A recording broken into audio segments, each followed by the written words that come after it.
guys. So there's a couple of things that I'd actually like to share with you guys today.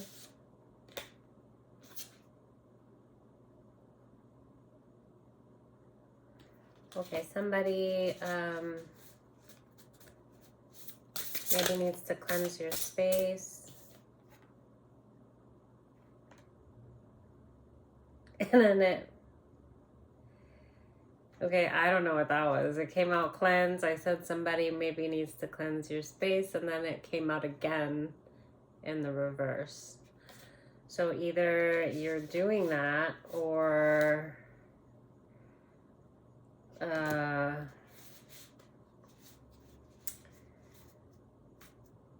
don't know. Either you're doing that. I just got sidetracked. What does that mean? That it will come out in the reverse? Truth in the reverse. She's holding her throat chakra, but this was in the reverse. Like her throat, like I feel like something's stopping someone from speaking. And maybe that's why it was like cleanse your space. But then after I said cleanse your space, it popped back out in reverse.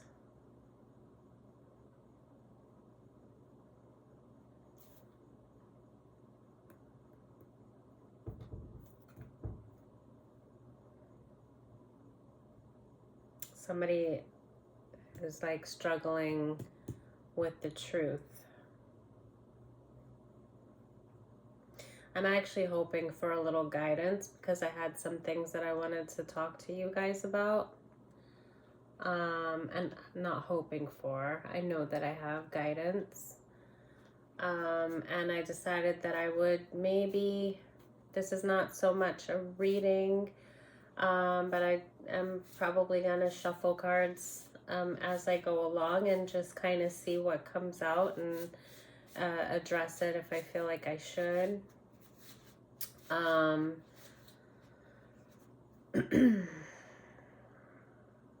So actually there was not this reading, but the one before, not the reading, the last reading that I did, but the one before that, the one that I used, the Nightmare Before Christmas cards. I was trying to express, I think I was talking about how I really appreciate a lot of the readers and how they articulate you know, what they see on the cards. And then since reading tarot, I've been realizing how hard it is to put into words sometimes what I'm seeing. Like, so I was describing it to you guys because for help, maybe for someone, or just because I was guided to, so I don't always know the reason that I feel like I should express something, but mainly I'm thinking it's because there might be somebody that's doubting themselves or someone that might be struggling with their own intuition and understanding how it comes across. That's what I'm guessing. But if I feel guided to express it, I know it's for a reason, and so I just go ahead and do it. And all in all, obviously I'm hoping that my experiences can help someone else, because so many on here has helped me when I was in a time of a lot of struggle. And oh my gosh, sorry about that. So what was I saying?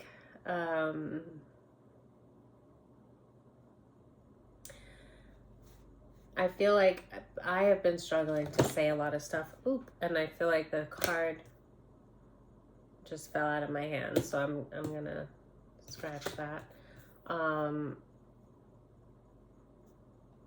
What am I? I've lost my train of thought. Sorry. Okay, so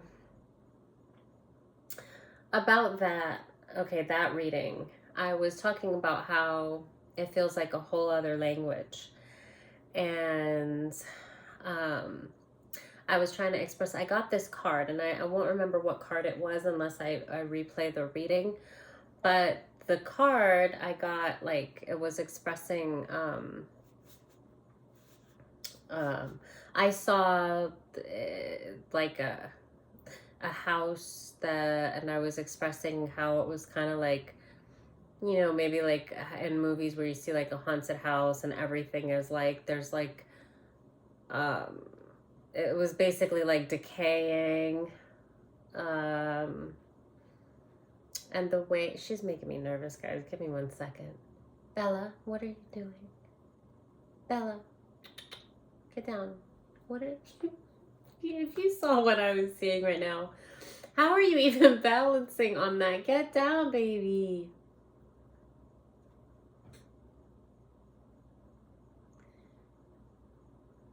I'm bugging out a little bit. What are you doing?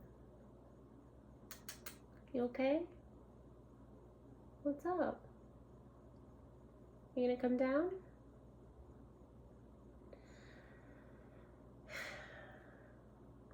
Okay, baby. All right, so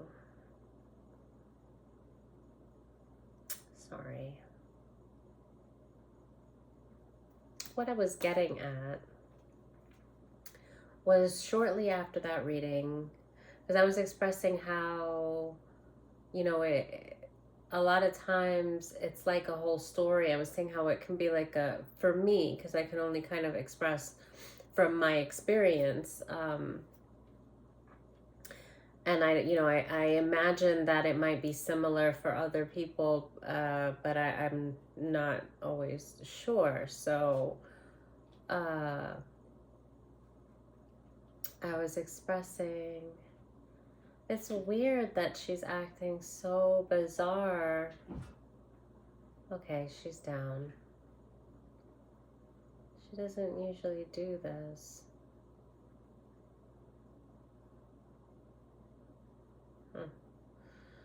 Okay, so I'm not starting the video over. I'm just gonna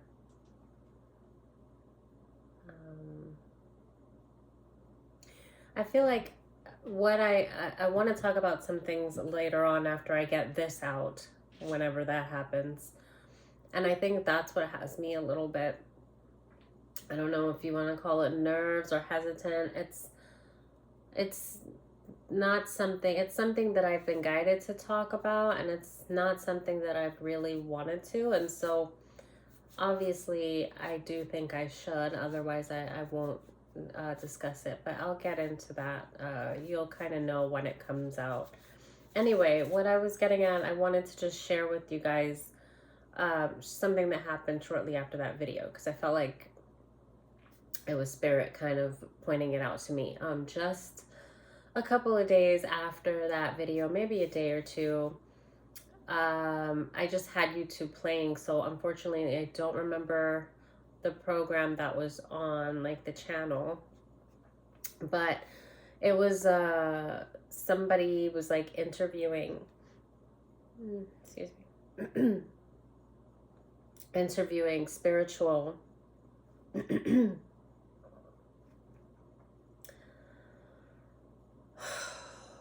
hold on a second. You know what's crazy?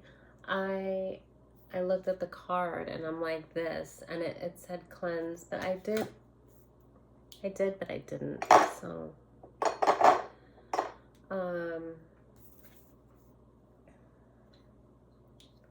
did I show you? I don't know.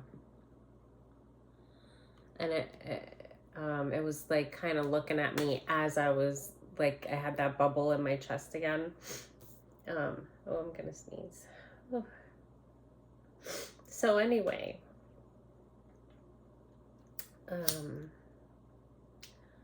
eventually I'll get it out, what I've been trying to say. Where was I?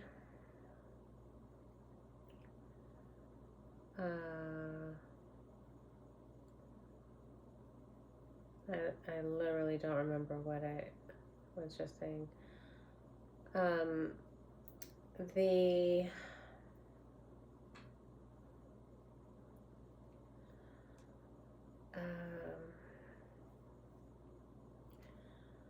trying to...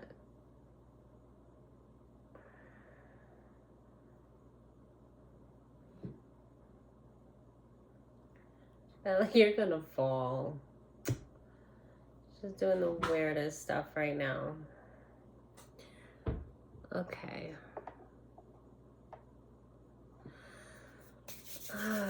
So yeah, there was this program.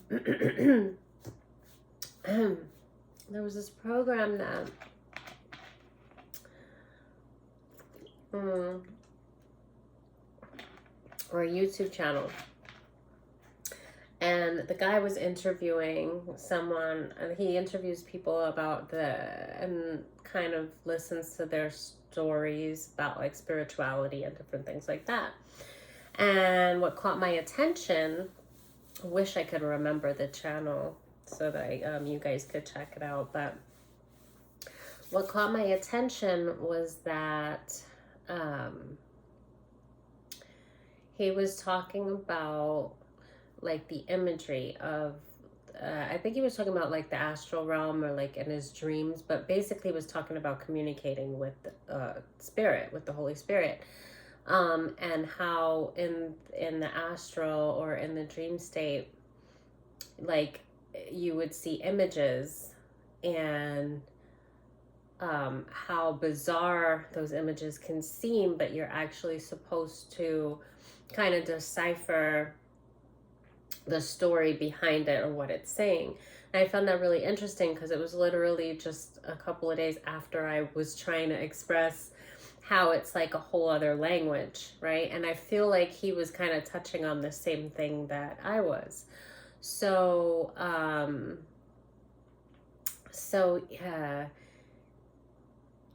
what I had noticed was like he said that he saw Jesus the way that it's depicted as like a white male with the long hair and blue eyes and that whole thing, and but he saw that wasn't the gist of it, but he saw Jesus, like an image of Jesus, but then he saw like he had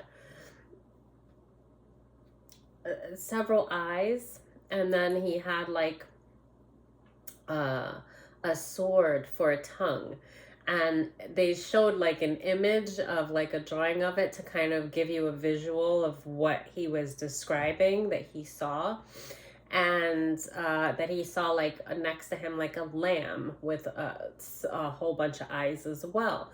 And it did look very bizarre. And I was like, I felt a little bit like, whoa, I don't think I like that, right? Like when they showed it, I'm like, that's disturbing, right? Especially with the like a tongue, like a sword sticking out of his mouth as a tongue. I just felt like it was something, it didn't really sit well with me at first when I saw it. But he was describing what he saw, and then he was saying that, although it can seem very bizarre, when you break it down, it isn't always that way. It's that I think he was trying to express that you'll see things as images, and it's actually like a story, or you're supposed to break it down. So he was saying it was actually saying, like, for instance, because when he said what he said, I totally saw what he saw. I don't remember verbatim now to describe exactly what he said, but I remember when I saw the image and I heard him describe it, I actually had other things on top of what he saw kind of come to me. But basically, just as an example, what he was saying, so as if to say that the lamb would be of like the innocence and the purity, right, that he carried. And then with all the eyes, it would be of like all seeing, how he's like all seeing.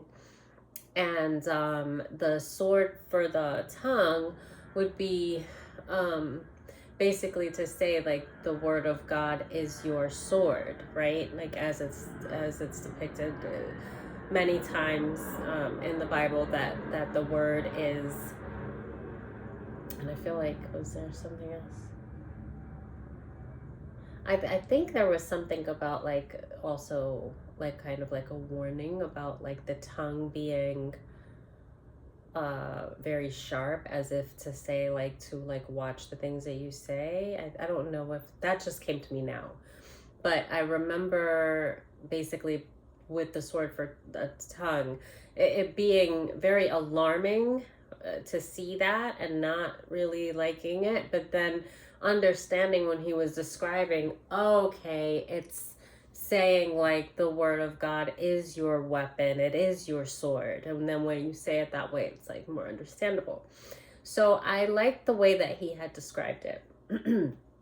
But it was basically, again, how you can see things in spirit and there is a story behind it, and it's up to you to kind of decipher, you know, what it means or what it could mean.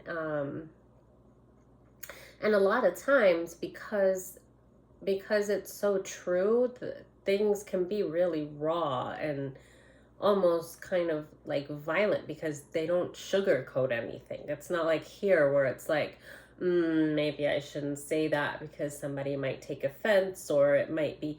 It's like when you see things in spirit, sometimes it can be even scary on some of the things that you see, but it's not really meant to scare you. It's just so real. It's just like, it's to get the point across. Like the point is definitely understood when you start to learn how to decipher, like reading what it is that you're seeing with clairvoyance, or just, you know, however, dreams. I mean, that's clairvoyance too for me. So I sometimes see like images in my waking state, but in my mind, or I'll see it in dreams a lot, sometimes in dreams a lot. But okay, so I wanted to share that because I just thought it wasn't a coincidence that I saw that right after trying to express to you kind of my point of view on how and when I saw that program, or you know, that day, I also, spirit reminded me about the reading. And so they were also teaching me, my guides were teaching me, as they have been,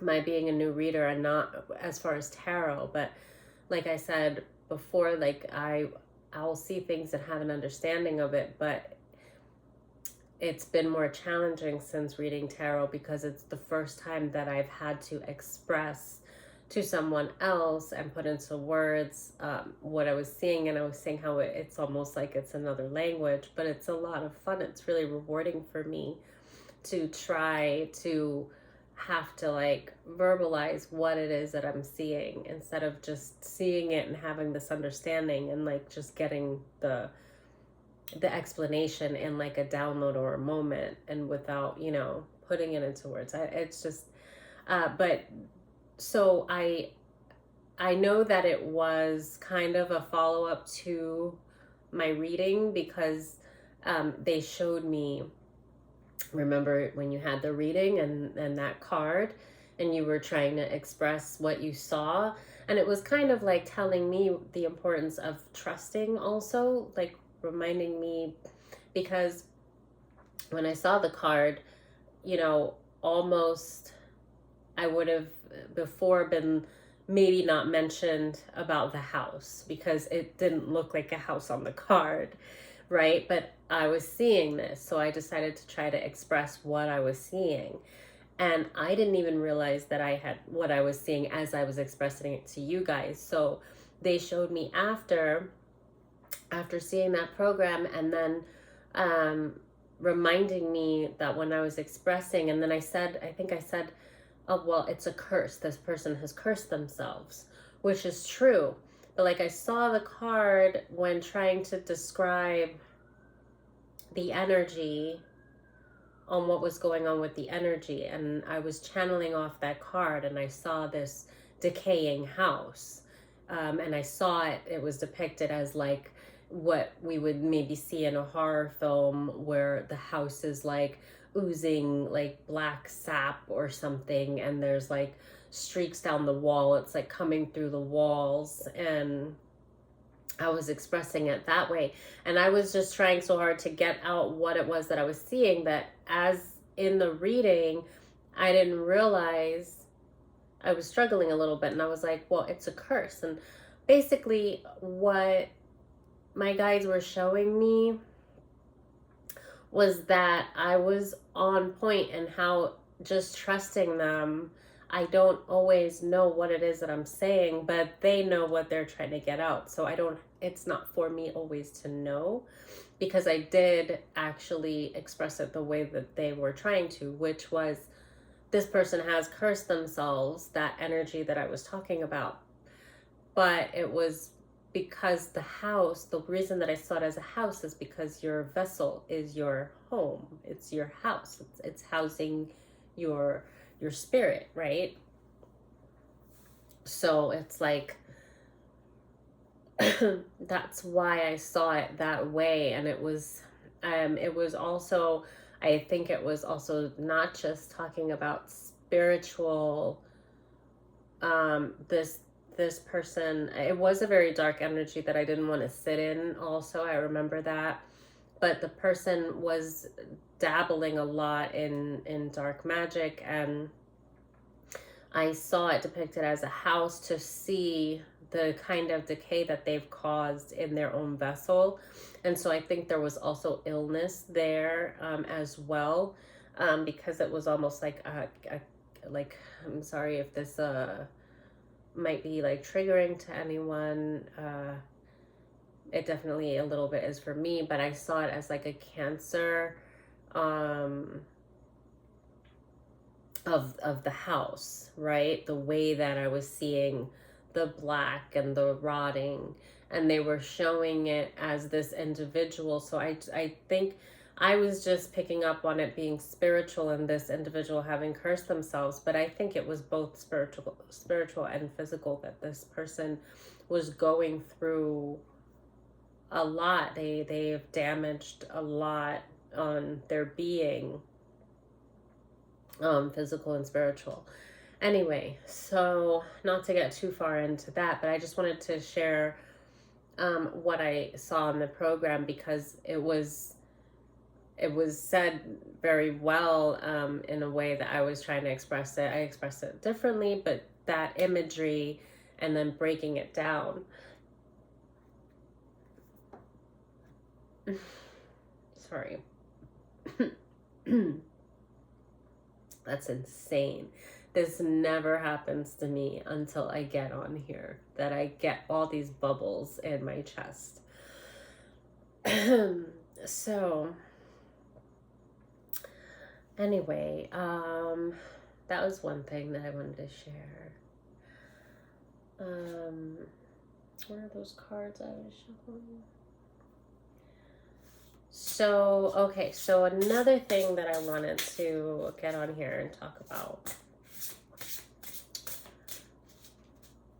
Okay.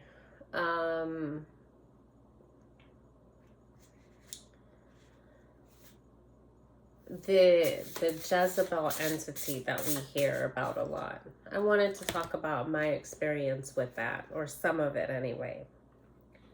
So, okay, so this is mirror.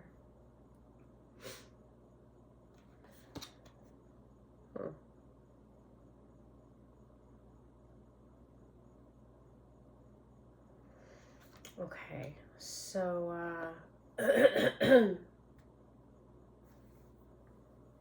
me a minute.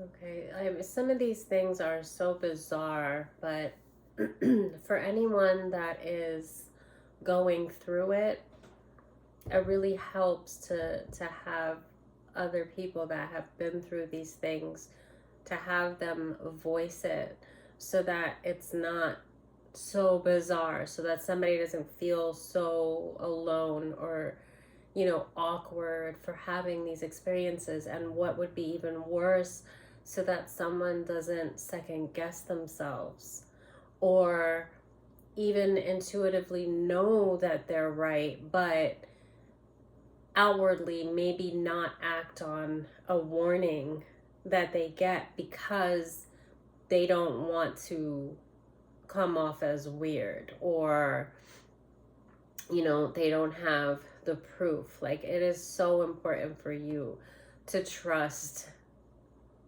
I mean, that is what our intuition is for. This is how our guides guide us through life and protect us. How else, you know? I mean, yeah, there's a lot of miracles that can take place, but it really begins, and you make it so much easier for your guides and for the divine to carry you and protect you and help you through life if you listen and you learn how to not only recognize your energy but others, and just kind of open your eyes spiritually and practice. But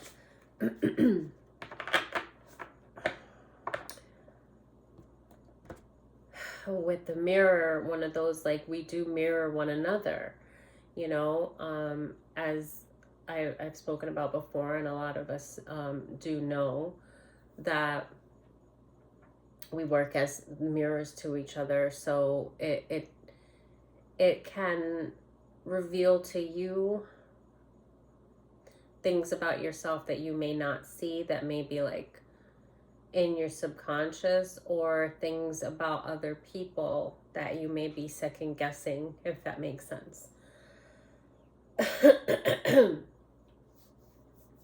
So the Jezebel entity is, as far as my experience, has been kind of like following me for quite a while, since I would say noticeably since I was a teenager. When I could look back now, it could have been longer, but I would say even when I began to be sexually active. So I was never very promiscuous, because I think I was always looking for a spiritual connection more. So it the way that there was a time that she did possess me when I was asleep and not aware of what was going on with me, and not aware of the warfare. But the way that, I think after a while, because I wasn't very promiscuous, she did attack my relationships that I did get into by, you know, they would become very sexual, like, early on. And then there was like dysfunction as well. And then it would become more of like a sexual,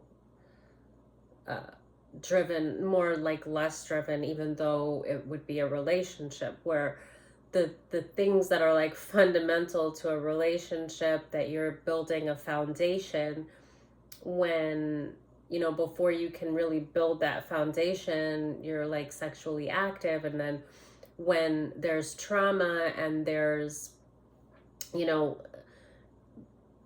each party might be in a low vibration, it's not healthy. And then you have the intimacy without the help of like that stable foundation. So it just becomes a very karmic cycle, right? And so that's kind of how this entity attacks my relationships, but it did try to get me to basically disregard myself. And there was almost like, the reason that I say this is because I was aware of something that was spiritually not right. And one of the things was with patterns. So beyond that, because I didn't have many relationships, I think my first relationship was when I was like 21, and then there, like, where I could say like it lasted about 5 years, but that was about 4.5 years longer than it should have. And before that, what would have been a relationship, and this was a soulmate, and I could just tell because of that connection. I don't know how to. This was somebody that now I know I had been soulmates with in a past life. Maybe my first relationship at 21 could have been two, but I didn't get that feeling as the first one where I was about 20. And I think I might have mentioned before, this one, excuse me. This one never really started. And the reason why is I guess his roommate / best friend lied to him. And we had a huge connection. We were both adorable together. And we were both really into each other. You could just tell. And his best friend, I guess, / roommate, saw that, and there was a jealousy there. And I could tell that this guy was jealous of his friend. He was very handsome, and just whatever. He knew that the friend was very trustworthy, and he lied to the friend and told him that we slept together. And being that he and I had just met, he believed his best friend and roommate that he had known for years over me. And so I had no choice but to walk away from that, because, he didn't believe me. And I realized that the more I would have tried to, plead that my case, that it wasn't true, it was just the more that he was going to think that I was like embarrassed or something, and then just lying. And even my friends at the time that I had went to my first year of high school with, they were together. I had met him with them, and they didn't even stand up for me, because we ran into him. He worked at one of the places we were hanging out, and when I went to the restroom, he went to say hello to them, and he basically said, "Oh, because she effed my boy," or whatever, right? To my friends. And when they told me, and I was like, "And you didn't tell him, like, I wouldn't do that?"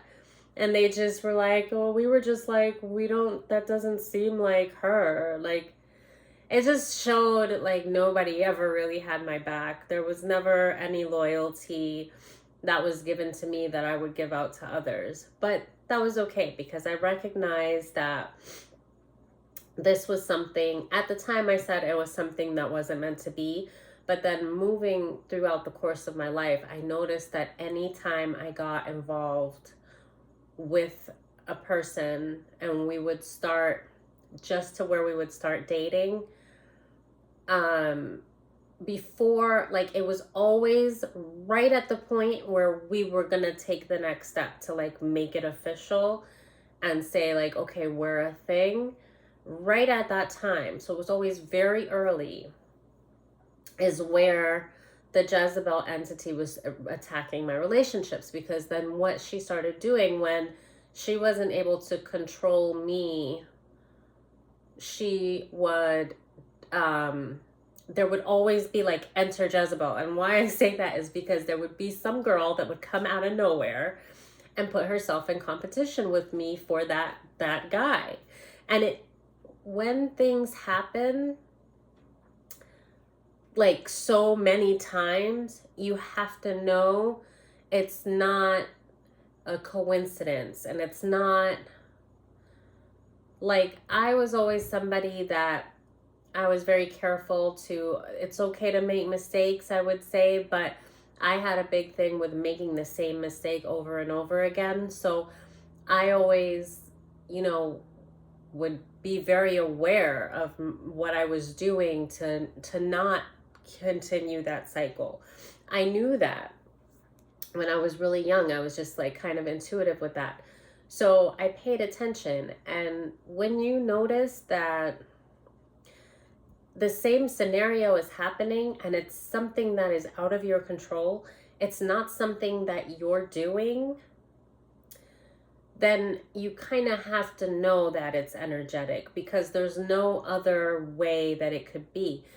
This would be too much of a coincidence. The timing and everything, that every single time when I was young and throughout my life, if there was an interest in someone, every time, like clockwork, I would be single, that person would be single, they would be pursuing me. I might be hesitant because of things that have happened in the past.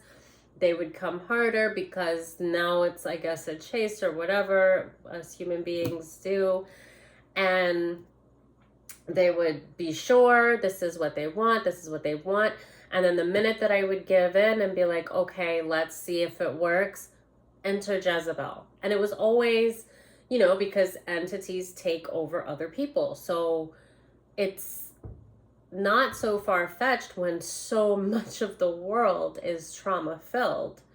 It's very easy, you know, for an entity to jump from person to person.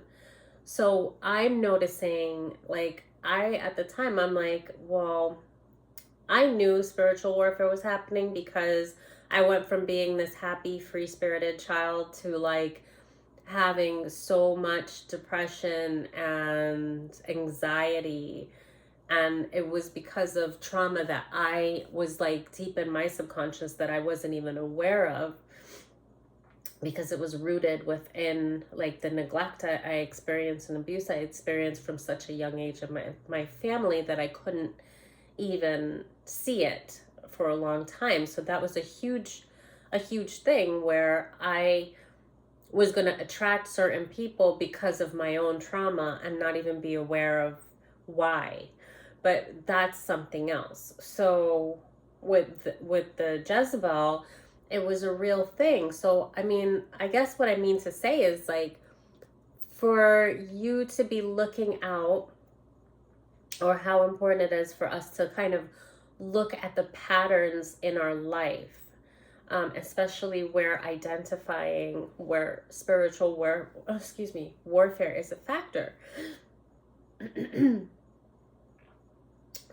Because you can maybe write some things off to be a coincidence. I myself know that nothing in my life is a coincidence or ever has been.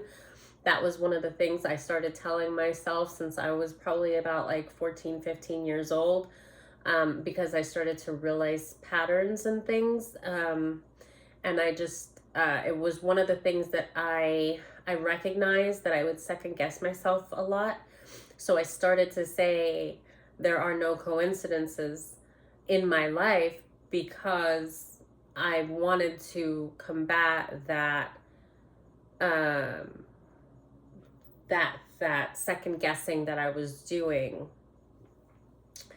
So that was like my first attempt at getting into my subconscious, by saying that whenever I would start to second guess something or call myself crazy, I would say, wait, there are no coincidences. I'm not going to call this a coincidence. I'm going to recognize it. And even if I can't figure out what it is, I'm going to recognize it, because one day I'm going to get the answer. And I was absolutely right. Okay. So I just find it so not funny, but it's just to be able to look back and recognize now that I was aware without being aware.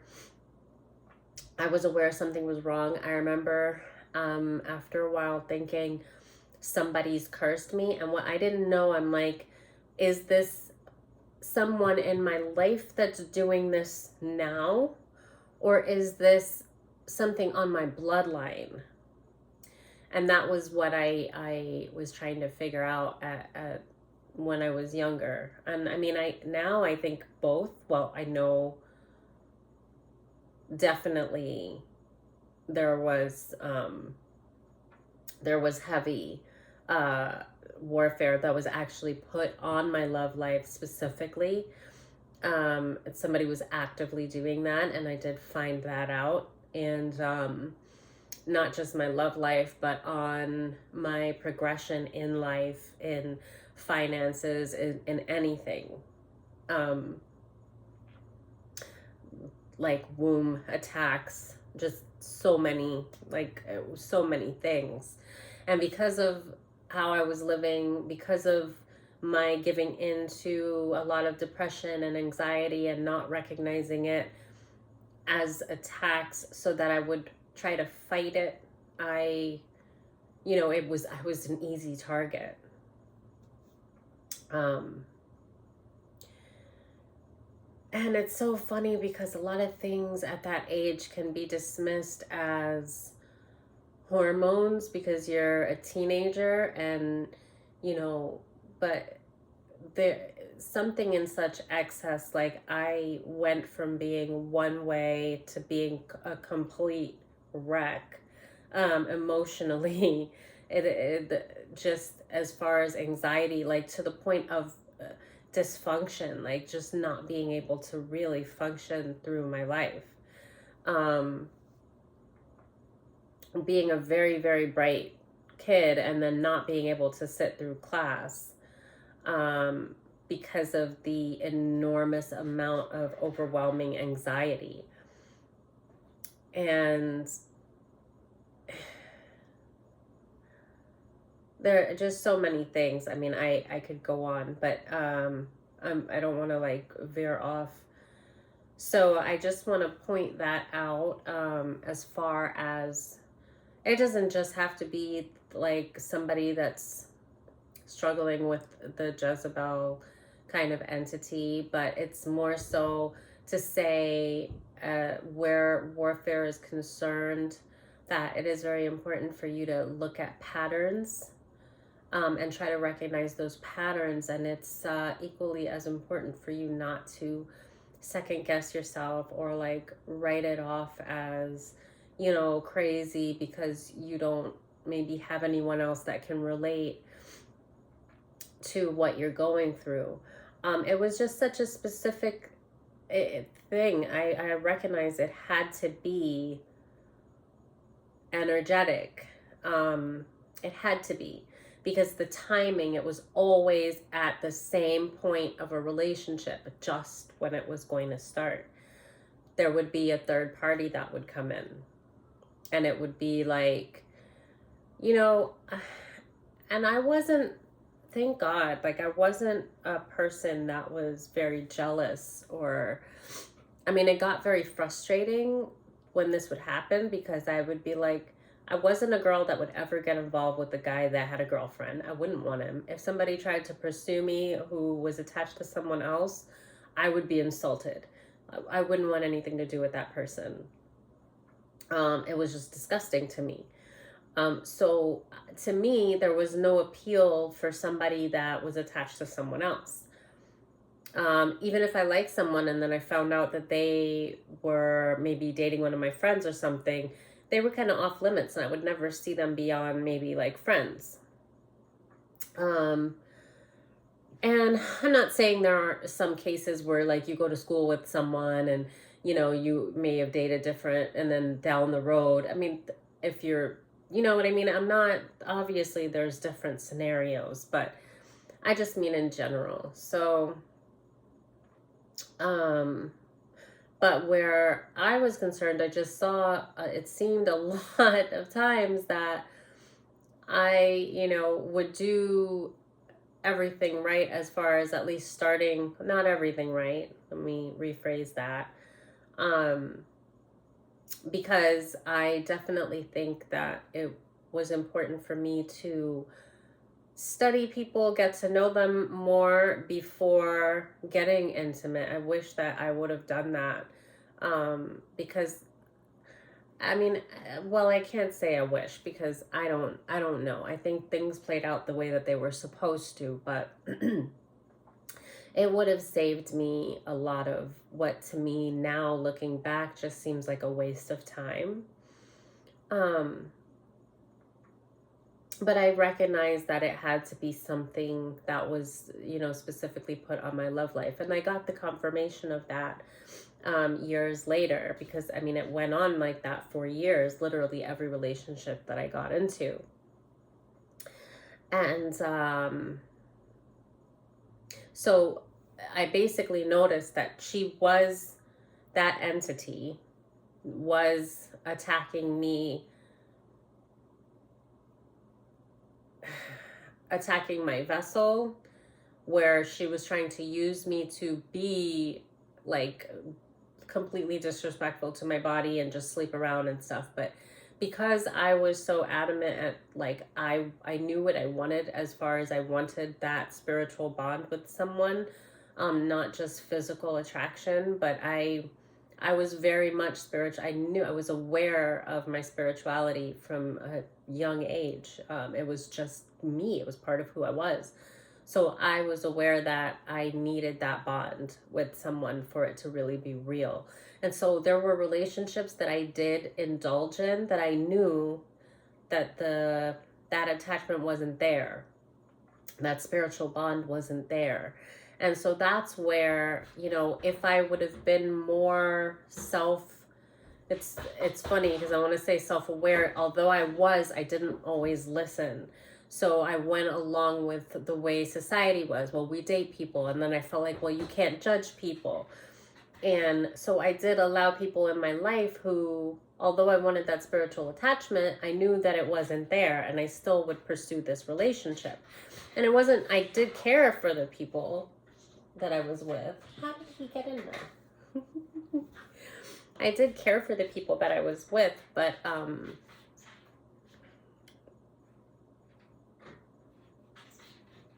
going to say something.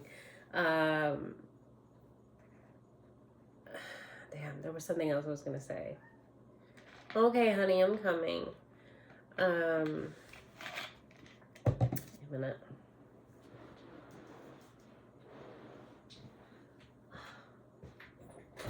How did you get in there?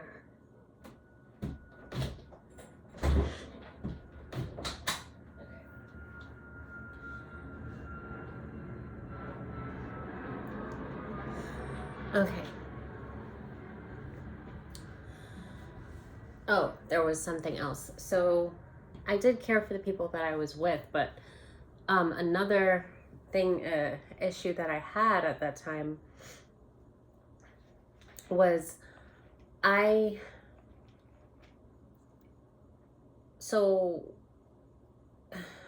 this was part of the clairvoyance, I guess, but I wasn't aware of it. I didn't even know what clairvoyance was. It would have helped me if I would have looked that word up, because I would have known years ago at least some of what was happening. But when I would see people, now I know I was seeing them in their awakened state. So I looked at it as I always see the best in people. I was very aware. I was equally aware of their trauma. I would see their trauma as I got to know them. But when I would initially meet them, and this is people that like I was drawn to, and like I would pursue a relationship or a friendship with, that initial meeting, I saw them in their awakened state. And I didn't understand, because I myself was asleep. I didn't understand about what our traumas do and how they leave us open to attacks, how energetically we can be controlled, how, we may be a really great person but come off as not so great because of our trauma that's unhealed, that some of us haven't even identified yet. Excuse me. So I would see people and I would see them for Like, I would see the good in people, yeah. But what I was actually seeing was them awakened before they were awakened. So I could see what they could be, their capability, their capacity. Um, and that is a gift because you can help people to get out of their own way where they may be blocked and they don't know how they're blocked. And then, you know, and then it can be something very simple. And I actually could give examples where, not even knowing what I was doing, because I saw that if somebody came to me and asked me something genuinely in their distress, I would be able to tell them a clean answer, and it would be a way for them to get out of their own way. And if there have been people that I watched them change their whole life after just asking me something simple. But with what I've learned now about that requited love and the give and take, the equal give and take in any relationship, I understand now that, you know, those people were the kind of people that I should be looking to give to, like the kind of people that you know, they'll do something with whatever you give them, and they'll turn it into something, as opposed to the people that are energetic vampires, and then they'll just take and take and take, and then they'll hate you for whatever qualities that you have that you may not even see in yourself, that they somehow intuitively may see in you, which they may not even know what they see in you, because we are all energy and we're having these energetic transactions. And a lot of times, especially when we're unawakened to it, we don't even know why we're interacting in certain ways that we do. So that was something. It was I would get into relationships because I was big on not judging anyone, which we shouldn't, but I was not using discernment. So I had the awareness, I had the intuition, but I was second guessing myself. I didn't really know what it was I was looking at. I wouldn't have been able to sit there and say, I'm seeing this person at their best. I'm seeing them in their awakened state. I saw that as who they were. And so then when they would start to act in different ways that would leave me kind of confused, I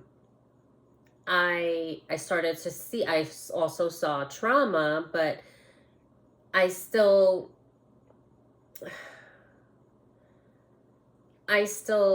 because I was so, you know, rooted in not judging people, I didn't want to give up on them. I didn't want to, you know, turn away from them. I did act very much in like full love and loyalty.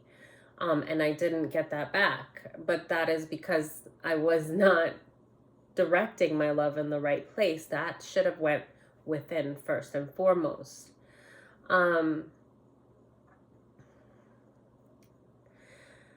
And with that, there's also something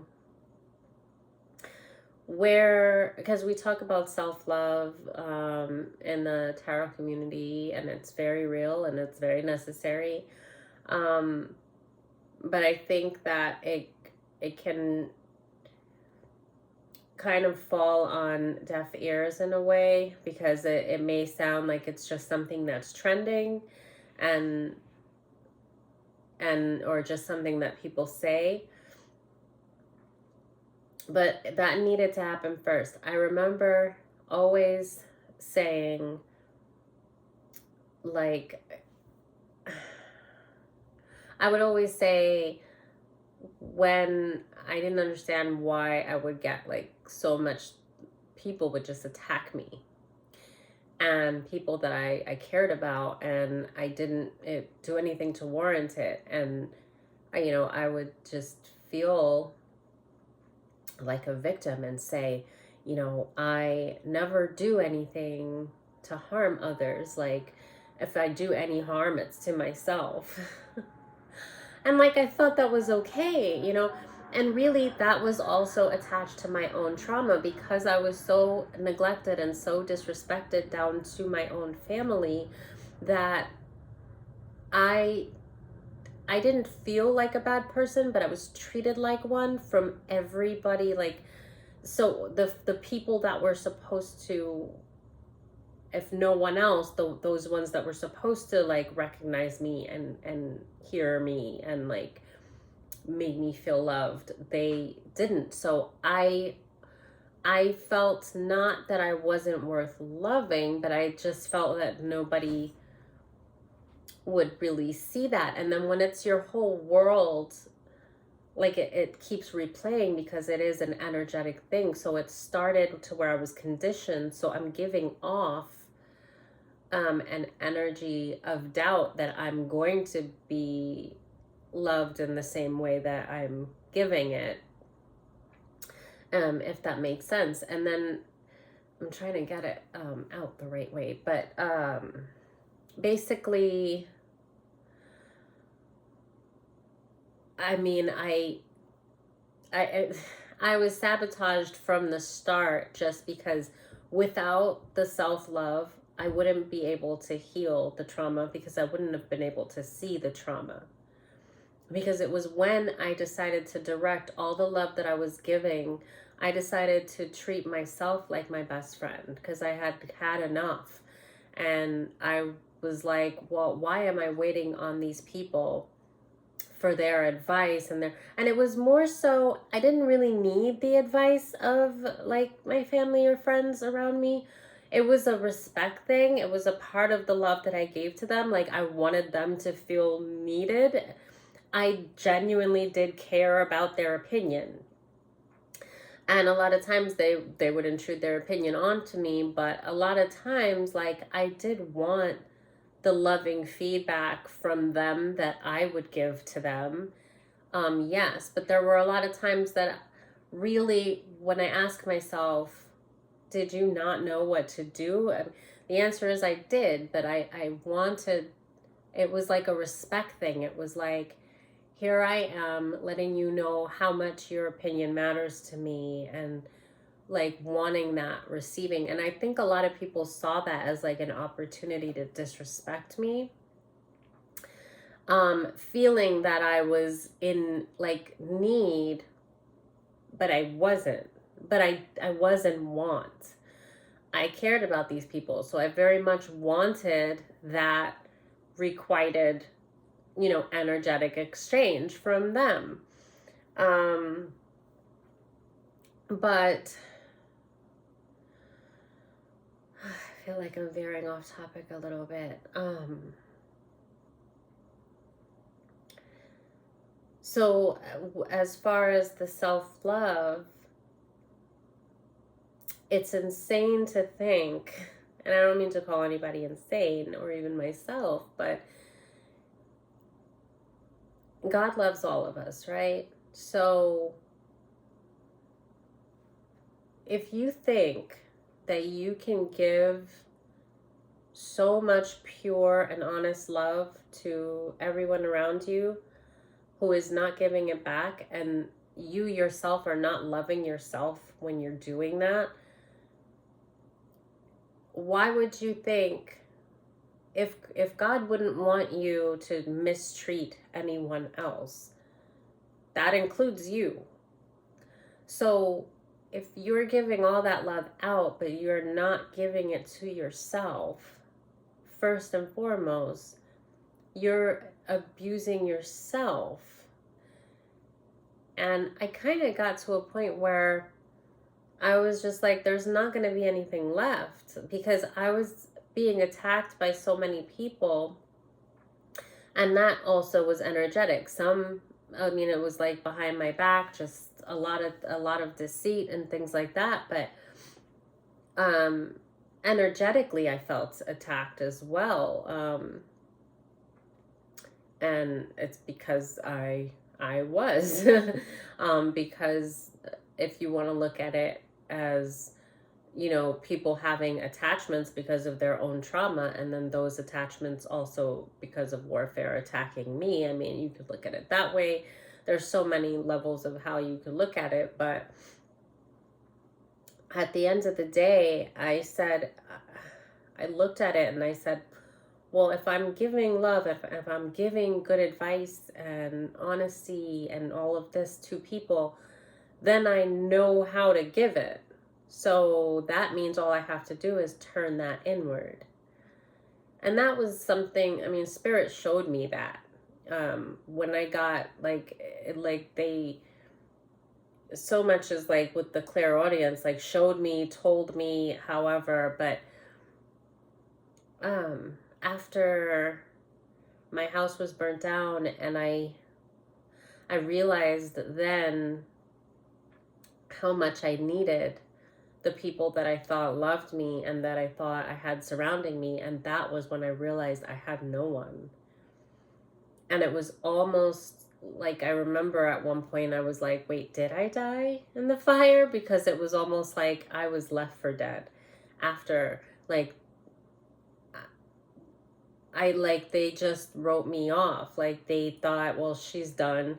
She's never going to come back from this. And I was amazed because I didn't realize how much people that I loved hated me. And I didn't understand how I could be so blind to that. And had that not happened, how much longer of my life would I have spent surrounded by monsters? Literally, I mean, that's what it feels like. And that's what it was. To not do anything but to genuinely love people that are your family, your friends, that you choose to like have around you, and to want so little from them that you don't even realize how little that you're actually getting. You don't even realize that these people secretly want to see you suffer. They enjoy your struggles, until you get to that place where you actually need someone. And that also let me know that I wasn't as codependent as I was acting. It was because I wanted the love from these people that I was never going to get. And it made me come off as codependent. But the thing is, the reason I didn't notice how little I was getting is because I didn't expect anything from them, really. I never wanted to be a burden on anyone. So I handled most things myself. And the reason I recognized that was because this was the time when I lost everything, when everything I had and loved literally turned to ash. Everything. And I don't mean the house as a material thing, but I mean the comfort. I mean my cat Lucy, that was like a soul, like a person, that I guess what a spirit animal, but that's a whole, like, I mean, also the time, because it was what I had accomplished. I put a lot of hard work into that. I put everything into it, to try and get stability for myself so that I could go back to school, so that I could have a secure place, that I didn't have to struggle, so that I would have the peace of mind to be able to put into working on something else. So it was now a time where I needed to regain my footing. I needed help, and I had nowhere to go.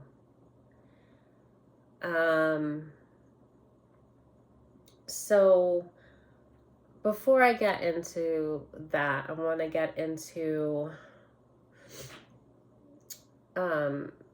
back to the Jezebel. So that was kind of the experience that I had growing into, as far as relationships, and how the repetition of what would happen with all of my relationships. So I never was really would get far, because I wasn't going to ever even think about marriage or anything with anything unhealthy. That was something that for me, it was out of the question. I needed that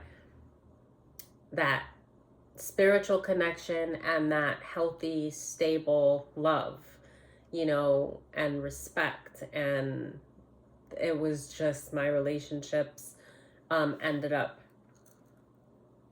being not just very unstable and unhealthy, and then sexual. So the reason I'm getting at this is because I want to address the twin flame situation as well. And so that's kind of where I was going also with the Jezebel thing, okay? Because that comes up a lot, I notice, in tarot. And if you've noticed, I don't really like to romanticize the whole twin flame thing. Now, I didn't know or hear anything about twin flame until the tarot community, to be quite honest. So like a few years ago. But all of us, we've heard of soulmates and stuff like that. And I did recognize,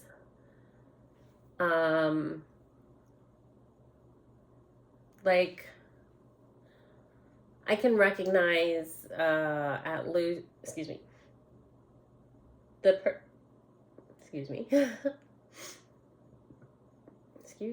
the person that, the friend when I was like 20, that would have been my first real relationship, but then that was broken up because the friend lied to him and said that I was, that I had slept with him. So first of all, that was like one of the first times that I had ever really seen dirty. Like this guy, I was offended because I would never have any interest in him. He was not attractive at all. Like, take away this whole spiritual thing, but the guy I was into was absolutely adorable. And he was a sweet guy. I could say kid because we were kids at that time. We were young 20s. We were very innocent. We might as well have been like 15, both of us. But I remember being really offended because I would have had no interest in this roommate friend. So to say that I slept with him, I would have to be like a complete whore that had no self-respect, because why would I sleep with somebody that I had no attraction to whatsoever? But even beyond that, the lie, man, it cuts so deep, because I'm like, why would a guy like lie to his boy about something like that, unless because maybe he felt like I was stepping on his toes because they were like into kind of like musicians. I think they had, not musicians, they had a radio station or something. And I remember he tried with me first because he tried to make me jealous by telling me that they had girls in there all the time. I didn't fucking care, because I was like, I was very free, and I felt like if it was meant to be, and he was as into me as I was to him, which it seemed like, then like if he wanted another girl, he could go be with another girl. Like it wasn't, then we're not meant to be. That's kind of how I saw it. Like, so I wouldn't take offense, like, but he saw that wasn't getting to me, and so he told his boy that huge freaking lie, right? And I remember when I walked away from it, I really thought, I took some time and I thought, I was in the Bronx, and I remember me and my friends, like I was staying at a friend's at the time, and we were leaving the city. We took the subway, and then we would take the bus to her house. And when I got off the subway, I didn't want to sit on the bus crowded, and I just told her I was going to walk. And I just like walked the whole way and like really thought about it. And, I was in stillness. Every time Spirit would talk to me would be like when I took those moments in stillness. And I remember just being like, just hearing like, just let it go. It's not meant to be. If he would believe that, then whatever, for some reason, it's just not there. And I understood why he would, because he didn't know me. We literally just met. And we were both on the same page. We would have had a relationship. I do imagine we would have had a good relationship, but for some reason, it was not meant to be. And this guy told this huge freaking lie. And the guy carried the Jezebel and Judas entity. And I could look back at it now. Back then, I didn't understand because I was reading energy, but I wasn't, like, because I would take people kind of at face value. I would make excuses for people, but there were moments. So I remember a moment where Spirit told me to pay attention, and I started to read the guy's aura, not knowing that that's what I was doing, but by paying attention, that's what I was doing. I was in the stillness for a second, and I remember, because I had left my jacket there, and he was like, oh, he's not here, but he'll be back, you can come pick it up. So I was like, okay. So I went to pick up my jacket, and that's how he basically said when I was there that we had done something. So he set me up in that sense. But like, how would I think that, like, who would think? But anyway, I paid attention, and I saw one thing that skeeved me out a little bit. I guess he did like a lot of coke, because he had that long pinky nail that looked yellow, and then like no other nails. It was gross. But I noticed that. But what I really noticed, that it was his energy, and I didn't know what it was that I was looking at. But now I can look back, and I can tell you 100% that guy was like warlock. He was messing with black magic. 100%, because of the experiences that I've had, and because I've already met several people throughout my life, and because of my awakening, because of everything, because of who I am today, there were moments where Spirit would tell me to pay attention, and I didn't know what I was looking at, but I would see something, and I would just not know what I saw, but I paid attention. And so I was able to go back to that moment and recognize it for what it was later on, when I understood and have, been studying my own energy and the energy of others. So that guy that told that big fat lie on me to break us up before we even really started, he was into heavy, heavy black magic. And I remember when I took that walk, I thought about it, and I didn't get overly emotional or anything. I was young, so you feel like you have the whole world. Like, why are you going to get super emotional about one person? I was disappointed because I really liked him, but, I didn't get very emotional. But I took that moment when I took the walk, and I really thought about it. And I remember I felt more bad for him than I did for myself, because I knew that guy was lying. That guy was supposedly his best friend and roommate, and had been in his life for however many years, and was possibly going to be in his life for maybe many years to come, before he realized that this guy was incredibly jealous of him, hateful, and sabotaging his life. And so I felt more for him than I did for myself, because he was going to have to find out that this guy was a liar, and even worse than a liar. And I thought to myself, I hope that he's protected. However he finds out, I hope that, because I knew he would, and I just thought to myself that I hope that, to me, this guy was evil to the point that he would take this guy's life. Like, the level of jealousy that I felt off of him for this so-called friend, it was like hate. And this is somebody that the guy thought was his boy. And so that, I remember, I just kind of gave it to God, and I just said, well, I hope that he's protected when he finds out that this guy's a liar, and that this guy is not his boy the way that he thinks that he is. And I let it go. And that was it. Never talked to him again. I just let it go.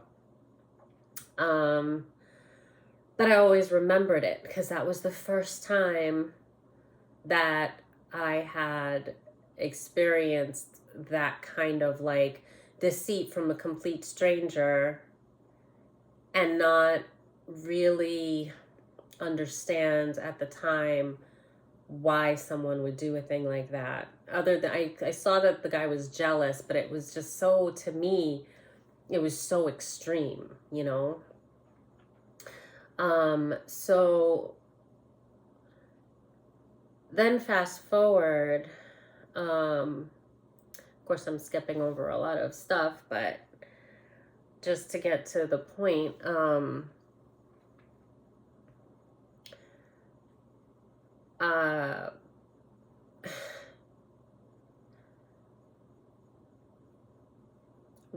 okay, I was talking about the twin flame thing.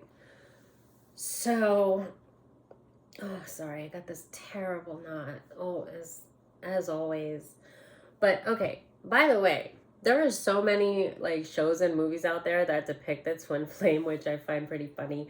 And it's funny because it sounds really delusional, and it makes me laugh when you hear it and they're like, "Yeah, she's my twin flame," and I just like, I'm like, I would really use that lightly in the real world because it does sound crazy. Because just watching it, like, not, it doesn't sound crazy when I hear it in the tarot community, and I know that it's a real thing. But I've seen a couple of like movies or shows, because I guess now it's kind of starting to trend, the term, and so I've heard them throw it into some movies, and like I like a few times, you know, and every time that I've heard it, I've like cringed, like, oh my gosh, like I can never use that because I never want to sound that freaking nuts, like in the real world, right? But okay, but oh, by the way, there's one that I remember. It's a show. It's called Beef on Netflix. It's really good. It's funny. It's really funny. That show, and I don't think that they specify it, but if you really pay attention to the whole dynamic between these two in that show, um, it's they're basically talking about the twin flame, kind of. They base it on like the twin flame thing. You could tell if you have a second and you haven't seen it, check it out. But yeah, it's funny. It's worth the watch. But anyway, um, what am I saying now? Okay, so the twin flame thing, I was talking about why I don't really romanticize it. My view on it is real, and it is something that can be incredible. And I think that it's that way whether you end up with the person or not. If you have a twin flame, I do think that it's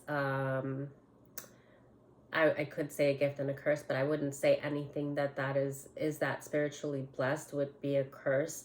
It just can be a struggle, right? And because it's meant to be, because it's meant to wake you up to who you are. So just the journey itself is incredibly special to me, I think. That the creator could have something so amazing would make you feel, you know, we are all loved and special. But that is one of the things that would bring awareness, that to have something so can be very traumatic, but happen to bring, to force out the better version of you and have it play out that way. I think that's incredible. And I think that it's kind of how you look at it. That it's not so much about, like we've heard about life, it's not so much about that love and that romanticized notion of the twin flame, as it is about the journey itself, and as an individual, or each individual, and how they go through that journey. Because I did if I had to guess, I did meet someone that now hearing about twin flames, I didn't think of him as a soulmate. Like I can think of others as I know soulmates that I've met, and then I don't actually feel like I've dated any of my soulmates, to be honest. I think that they might have been like karmic relationships. So maybe I don't know if they. Okay, I've met soulmates, but I haven't actually gotten to date them, and there was a lot of things, like I said, on my relationships and stuff. But I could go back and say that I've met, that I can remember 2 or 3 soulmates, and that first one was the one that the big fat lie about me sleeping with his boy, right? So anyway, what am I saying? When I finished school, I went for sonography, and I went to Boston for a physics seminar. It was part of what I had to do for the testing that we had to like take to get licensed and certified and all of that. So I went, oh my gosh, this is awful.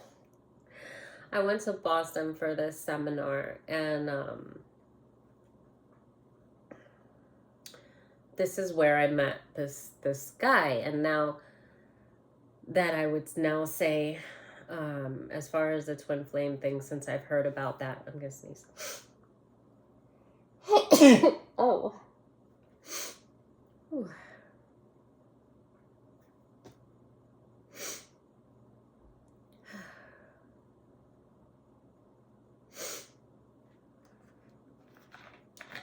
Excuse me. Bless me.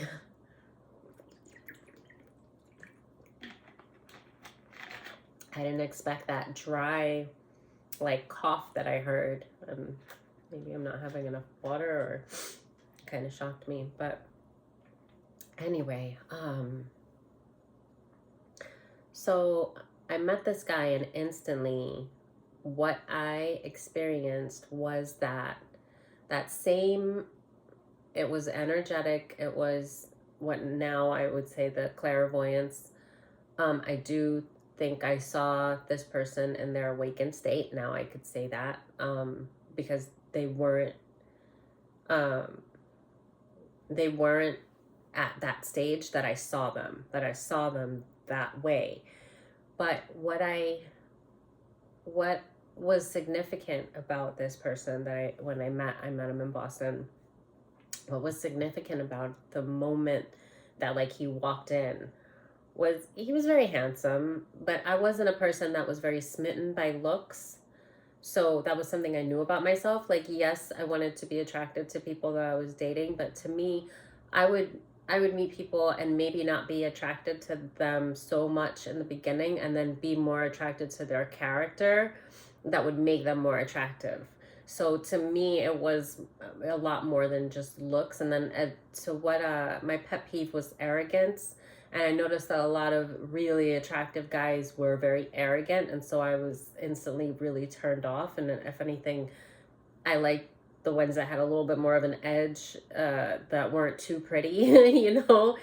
But so when I saw him, I know this is something I knew about myself. So although he was attractive, I was seeing something that was energetic. And I remember the first thing I thought was like, who is that? But it wasn't who is that like, ooh, who's he? He's sexy. It was like, who is that? Like, I've met him before. I know him. But the crazy thing is, clearly I would have known if I had ever saw him before. I never had in this life. So it was at that time that I knew, and I can't explain it to you in any other way than that I knew that past lives were real. They had to be. There was just like this energetic signature that I recognized, and it was beyond anything that I had experienced with anyone else ever. And where I met people and I could say, okay, now I could say they were soulmates. At that, there was like an attraction, there was a pull, there was something energetic, because like I said, I went through my life, I was looking for that energetic kind of exchange. And so there were times, like even with friendships, there was something energetic that I recognized, but nothing like this. So this is before I ever heard anything about twin flames. I never really acknowledged soulmates. I just thought, it was like a fun thing to throw around. But as far as past lives were concerned, to me, there was no way to know. So it was like past lives to me was not something I ever really gave much thought to on whether it was real or not. I almost thought of it more like, I don't know, like a myth or something. Not a myth, but like just something that like was, I don't know, maybe fairy tale like, but it was something that, okay, if somebody would have asked me back then, before meeting this person, if I believed in past lives, I would probably say, well, I'm open to the possibility, but I mean, how, there's no way to really ever know, so I don't know, I'd be kind of impartial. But when I met this person, I knew, like, I knew that I we shared a life together before. I don't know how much, I don't know, but this was somebody that I shared a time with, loving time, like somebody that was like the idea of, if I was ever to actually want to marry someone, we shared that kind of life. Like that's how I saw it. And there was no way for me to really explain that, because it wasn't anything that I had ever felt with any other person ever. But it was instantly, I did know, I believed in that moment that past lives were real. That I knew. So,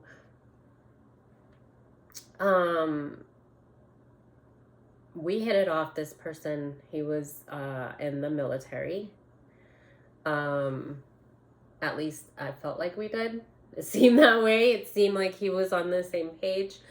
But obviously, the situation with that. And I guess we were supposed to be trying to see if we could actually, make it happen to where we could be together, which he expressed to me that would really, there was no way to do that outside of marriage. Honestly, I was very, I don't want to say naive, but I wasn't a girl that was like looking for someone to marry me. I honestly wasn't somebody that really, it's not that I didn't believe in marriage, it's just that from the relationships that I had had and things that I saw, also relationships that I saw people indulging in and stuff like that, I had just never seen the type of relationship that it would take for me to want to marry someone. And at this time, I did know that this was somebody that I wanted to be able to get to know. Like, the feeling was so intense that like I wanted to see, I had to know what this was. Like, I did trust it. And he seemed on board, but there were things like he needed to talk to people about, and da da da da da. And it was this whole, I remember the main thing was I was hesitant because I knew that something was going on with my relationships. I knew that as far as black magic and stuff, there was something going on that I knew nothing about. And it worried me because at this point I had noticed the pattern. and I knew that it was something that was out of my hands, and I hadn't figured out like what to do about it, but I knew it was coming, that something was going to tear us apart, and I knew it was going to be bad. Like, I knew it was going to be really bad, like worse than ever, like anything ever. And that scared the crap out of me. And I didn't know how to express it to him without sounding crazy. Because how could I, like, and I wanted to be able to have the time for him to at least get to know me, so that when I did bring it up, at least he would know I wasn't crazy, even though if at that moment he might think I was. I kind of wanted, I just wanted the time for us to like get to know each other. But he wanted to meet my family and for me to meet his, which was more like his friends and, how the whole army thing is. So I didn't really want that. I wanted us to get to know each other first before bringing a lot of outside, like other people in. But I understood why that was important to him, and it was kind of out of my hands because with the situation, that was the only way. That was like kind of the first thing that had to happen. He like arranged it to come and visit me a couple of times. I was hesitant.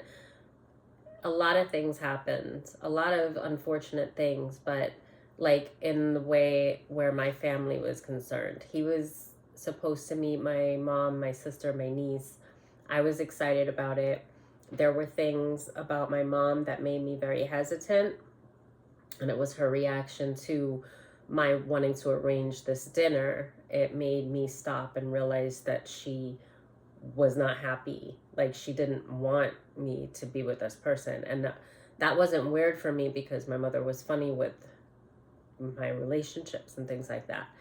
And my sister had said, you know how mommy is, and if you're not comfortable with it, I would hold off, like, and really get to know one another first. And then my best friend had kind of said the same thing. If you're not comfortable with it, don't do anything that you're not comfortable with.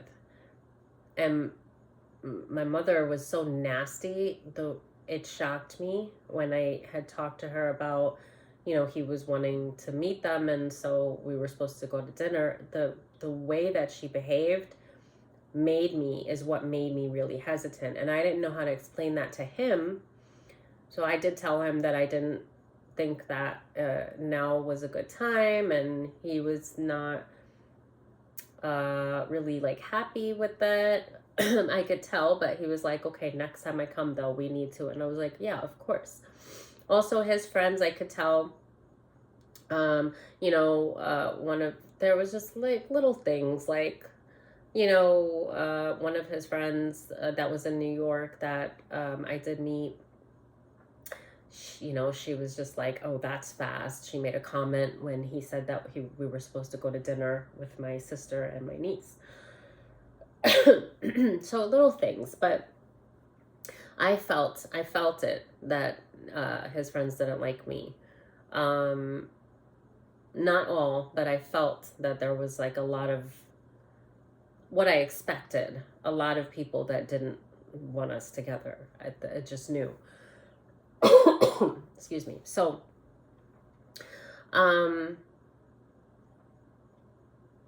okay, so what I'm getting at though is not even that.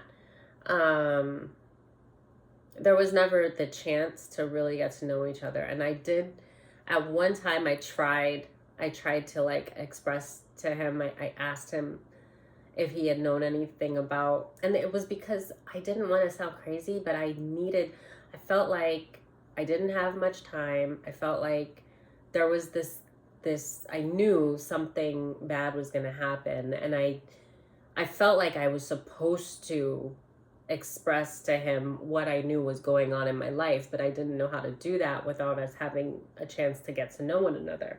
And the furthest I got was,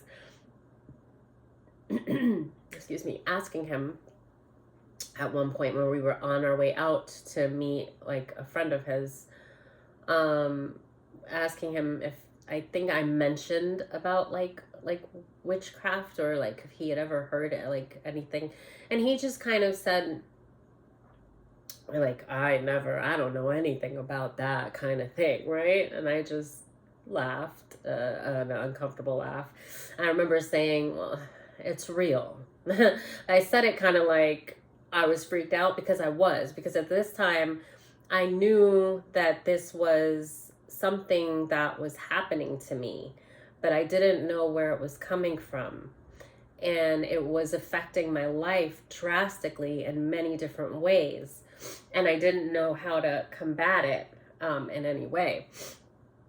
And I knew that it had affected other relationships that I was interested in, but this one, I wanted to protect this, and I didn't know how.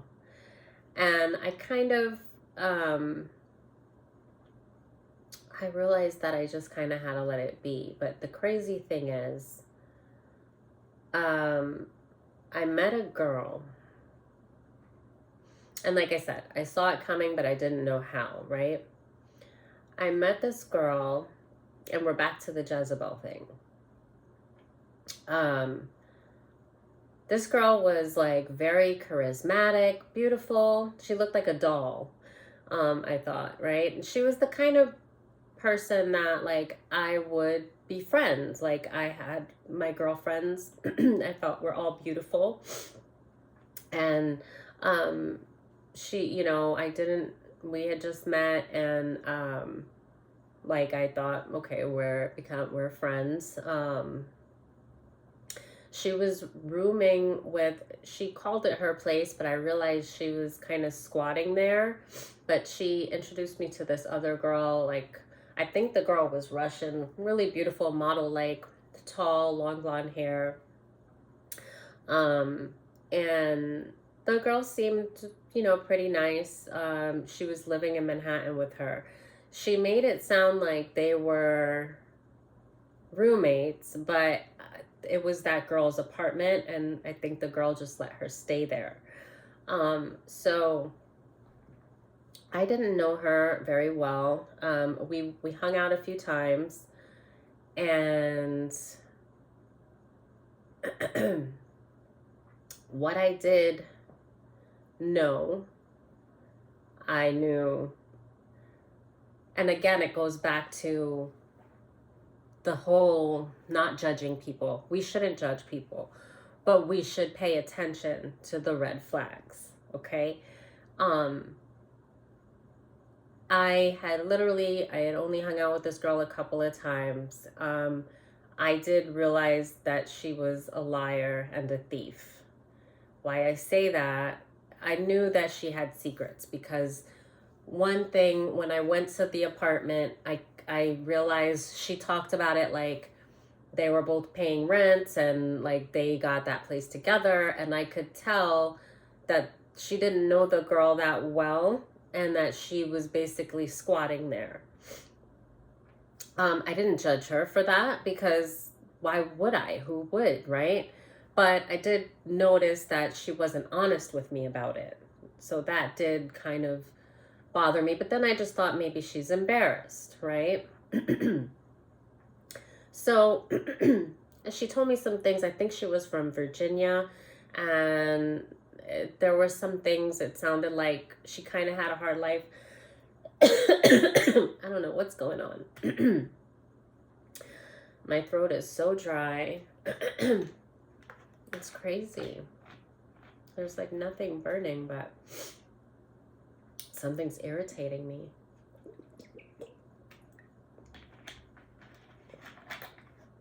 Okay, so anyway. You okay, baby? You alright? Sleepy. Oh, she looks so sleepy and cute. Okay. So, okay, sorry. So I'm getting at this because I want to give an example of like red flags, and just kind of some of my journey, just to kind of like, if there's anyone that I think my biggest thing is to not second guess yourself, and to also, you know, really just trust the divine and not let things really beat you up, because I was definitely protected and being guided through a lot, and I a lot of times I just let things go because there was nothing else that I could do, and I could see that it wasn't worth, you know, gutting myself over, like. But anyway, so that was one thing. uh the thief part, literally we hung out maybe a handful of times. Like the second or third time that we hung out, I went to Manhattan to meet her. I lived in the Bronx. I grew up in the Bronx, New York. And I went to Manhattan. She was, I think it was like Midtown that she was living with this girl. And um, they were out. She was out. I don't know if she was with the girl that night, but I went to meet her somewhere. She invited me. And at like a bar somewhere, like lounge or whatever. So I had this dress that I bought recently. It was like one of my favorite dresses. It was like kind of like a party dress. It was the my favorite color is blue and sometimes emerald. But it was like this electric blue. And the color looked really gorgeous on me, and then the dress was, it had like, what do they call that like drooping neckline? It's not the sweetheart. I can't remember what it's called. Doesn't matter. It was a really nice dress. It was like blue, and then if you looked at it really close, it had like it was actually a swirled leopard print on it, but you couldn't tell. I don't like leopard print. Not leopard, sorry. Zebra. It was like a swirled zebra print. But you couldn't tell unless you really looked at the pattern, because it was mostly like a blue, and then you saw like a kind of silver and black swirl, so you couldn't really tell it was leopard. But anyway, it was a really nice dress. It was very light, kind of just hangs on you, and I would wear it sometimes as a dress and sometimes as a shirt, because it was like this slinky material, so you could fold it, and then I would just like wear it with tights. So I just really, it was like my go-to sometimes, but I hadn't had it that long. It was actually new. I think I only wore it like 2 or 3 times. But anyway, I went to meet her, and I put on my dress, because I always look good in that dress. And when I saw her eyes light up when she saw the dress. And she didn't tell me, oh, your dress is so pretty, where'd you get it? Or anything like that. But I saw her, like when I went to go give her a hug and kiss, I saw her like notice the dress, and her eyes lit up like, I want that. And I was just like, oh, hi. And she, you know, she didn't really say anything about it. She didn't take like, verbally say, oh, you look nice, or oh, I love that dress, or anything like that, but I saw it. Okay, so when, you know, we're drinking in the city, and I was gonna take a cab home, and she was like, oh, you should just come over and just stay over, and you know, then go home in the morning. And I'm like, oh yeah, you're right, because then I could just take the subway instead of paying money for a cab. So, so I go, her roommate, or the girl who owned the apartment, but yeah, okay, for the sake of, she said it was her roommate. So her roommate, wasn't there a lot. She had a boyfriend that she was always with. So I guess that's part of also why she let her stay. This is Manhattan. It was a small apartment. Oh, excuse me. Okay, so,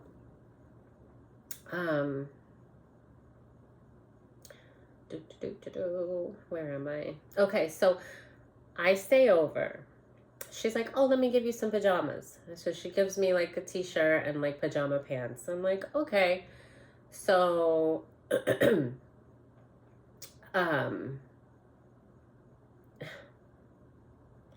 When I wake up the next day, my dress is gone, okay? I'm like, I put it on the chair. The apartment's not big. I can't find the dress. I'm like, I was gonna just wear the pajamas home anyway, because I was just gonna take the subway, go home. But I needed to go, and I can't find my dress. And it's like my favorite dress. I don't really want to leave without it. But I'm like, okay. She's like, oh, she says some bullshit. And this was one of the things. She was like, oh, my roommate probably took it to the laundry or something. And I'm like, your roommate? Was she here last night? And the roommate wasn't even there. Like, so she just gave me some bullshit. Like, I knew she was bullshitting me. And that was the annoying part about it. And the other part about it was I hadn't had it that long, so if she would have asked me, like, I was the type of person, like, I would have went and bought one. The store probably still had them, and I would have went and bought one for her, if she was just like, oh, I really love it, or like, can I have it, or something. Like, if I probably would have bought her one or something. But to go through all of that to like steal it from me, because that's what she did. And she gave me some bullshit answer, and I knew that she wanted the dress, and I'm just like, why would she? And I was just kind of annoyed, and she was like, oh, I'll find it for you, I'll just bring it by later or whatever, or you can get it later. And I was like, okay, fine. So I left because I had to leave, and I knew, like, she had to have hid it somewhere in the apartment. And I honestly, like, I would I would just dismiss things a lot of times that people did, even though I saw the bullshit. I just didn't call them on it. And so I didn't call bullshit, but I saw it clearly. And the reason I point that out is because I chalk those up to be little situations, but I knew that she was a liar and a thief, right? And I chose to not look at them as red flags, but dismiss them and excuse it. So she calls me it was kind of late in the evening, and she's like, she asked me my address. And I'm like, why? I told her. She was like, she's in a cab and she's coming by. What's the address? And I was like, is everything okay? And she's like, oh, I'll just talk about it when I get there. And I was like, okay. And like, I told her where I was. And she comes over and she has a garbage bag full of her clothes. And I'm like, okay, now you're going to have to tell me what happened. So the roommate threw her out, okay?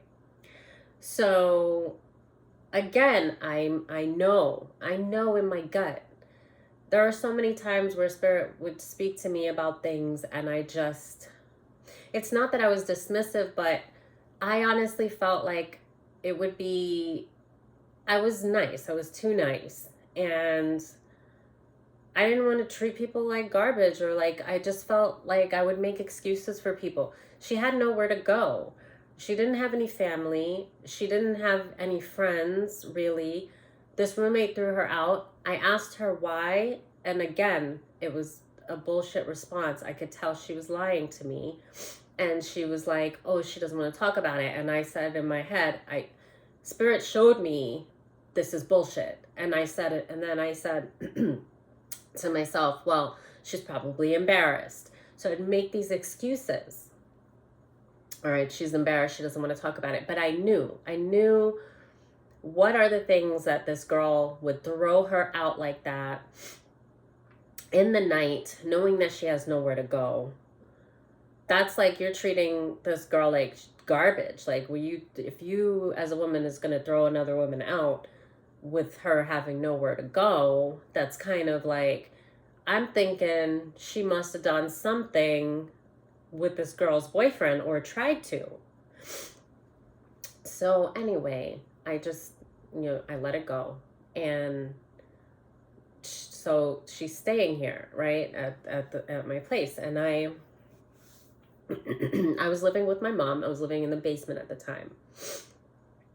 I really didn't even like living there. That was one of the main reasons why I would go out in the night. I would go to Manhattan. I worked though, when I was in school, for years. I had went to bartending school, and then I worked, like I waitress, bartended in certain places. I think my first job was like Webster Hall, and then I found this place, the cocktail room, that was like on the Upper East Side, and I loved that place, and I left Webster Hall to work there. And then you just meet people. One of my friends worked at this restaurant as a hostess, and then she was like, hey, can you cover my shift? And I'm like, I don't even work there. How am I going to cover your shift? And she's like, they don't care. As long as I find somebody to cover, you're pretty, they'll love you. And I was like, okay. So I always had ways to make money. You just kind of in that scene, and so you get used, bartenders, and you hop around to different places. So I had like my favorite spots that I would hang out over years. Like I would only hang out places that I felt really comfortable in, that it always was good vibes. So you get to know people. So I had my favorite hangout spots. So I took her around to the spots that I would go to. And they extended, like, some on the west side, mostly east side spots, and like uptown, downtown, like different spots. It's Manhattan, Anyway, so I didn't beat myself up, because I think about it. This girl was a monster. There is no way. She was younger than me too. She was probably, I think she was like in her early 20s, maybe around 22, 23, I want to say, I think. And at the time, I was 28. I wasn't gonna, like, I think I've thought back about what I could have done. I do wish I would have gave her $100 and told her to go check into a hotel until morning so she could figure out where she's gonna go. It wasn't fair to me that she didn't even ask me if she could come and stay. And this is, again, a huge lesson in boundaries, right? She didn't ask me. When she called me from the cab, she didn't tell me that she had been kicked out and that she needed a place to stay. She just totally lied and just, made it like it was no big deal. And then she just came with all her stuff and put me in a situation where I was either going to let her stay, or she's going to be on the streets in the Bronx, sleeping on a park bench. No, I can't do that to a young girl, in New York. Like, why would I do that? But I do think that I should have said, look, you should have told me, I'm not comfortable with you staying here, but here's $100, go stay at a hotel tonight, and, then, you could figure out where you're going to go, or if you need, I could help you or whatever. But look, everything happens for a reason. So, I'm just wanting to point out that there were these red flags. I knew the girl was a liar and a thief. I wasn't the type of person to say that at the time. I wasn't going to be like, well, she's a liar and a thief. Because, okay, she stole my dress. And yes, she could have asked me for it. She lied about the roommate. I felt like it was a shitty thing to just talk about people like that. So the fact is, I knew that, and that was all I really knew about her, because we had only hung out a few times. But I did really like her. I felt that she was very charismatic. She seemed like a beautiful young girl, not somebody that I would consider would be harboring feelings or feel like she's jealous of me for whatever it is that I have, whatever that is. If it was a roof over my head, if it was a family, if it was that I was happy, I don't know. It was everything about me, I think. But this girl was incredibly dark. I let a complete monster into my home. And I say to myself, if I hadn't, maybe I wouldn't have known who she really was. And maybe this girl could have killed me. And, because without having her under such close proximity to me, I just had a room in the basement. So basically, she was like sleeping in my bed in the room. I had like a couch. Sometimes I would give her the bed and I would sleep on the couch. It sounds so ridiculous when I think about it now, but I was just that's how I was.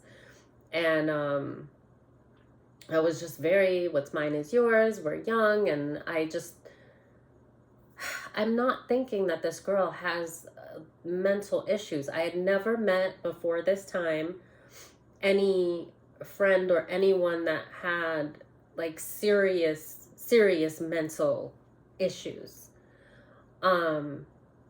But she also was open with me that she was a witch as she's living with me. And, now she's opening up to me about things, and she wants to make me like her. But when I'm finding out these things, excuse me, I'm really alarmed because I'd never heard about this stuff before.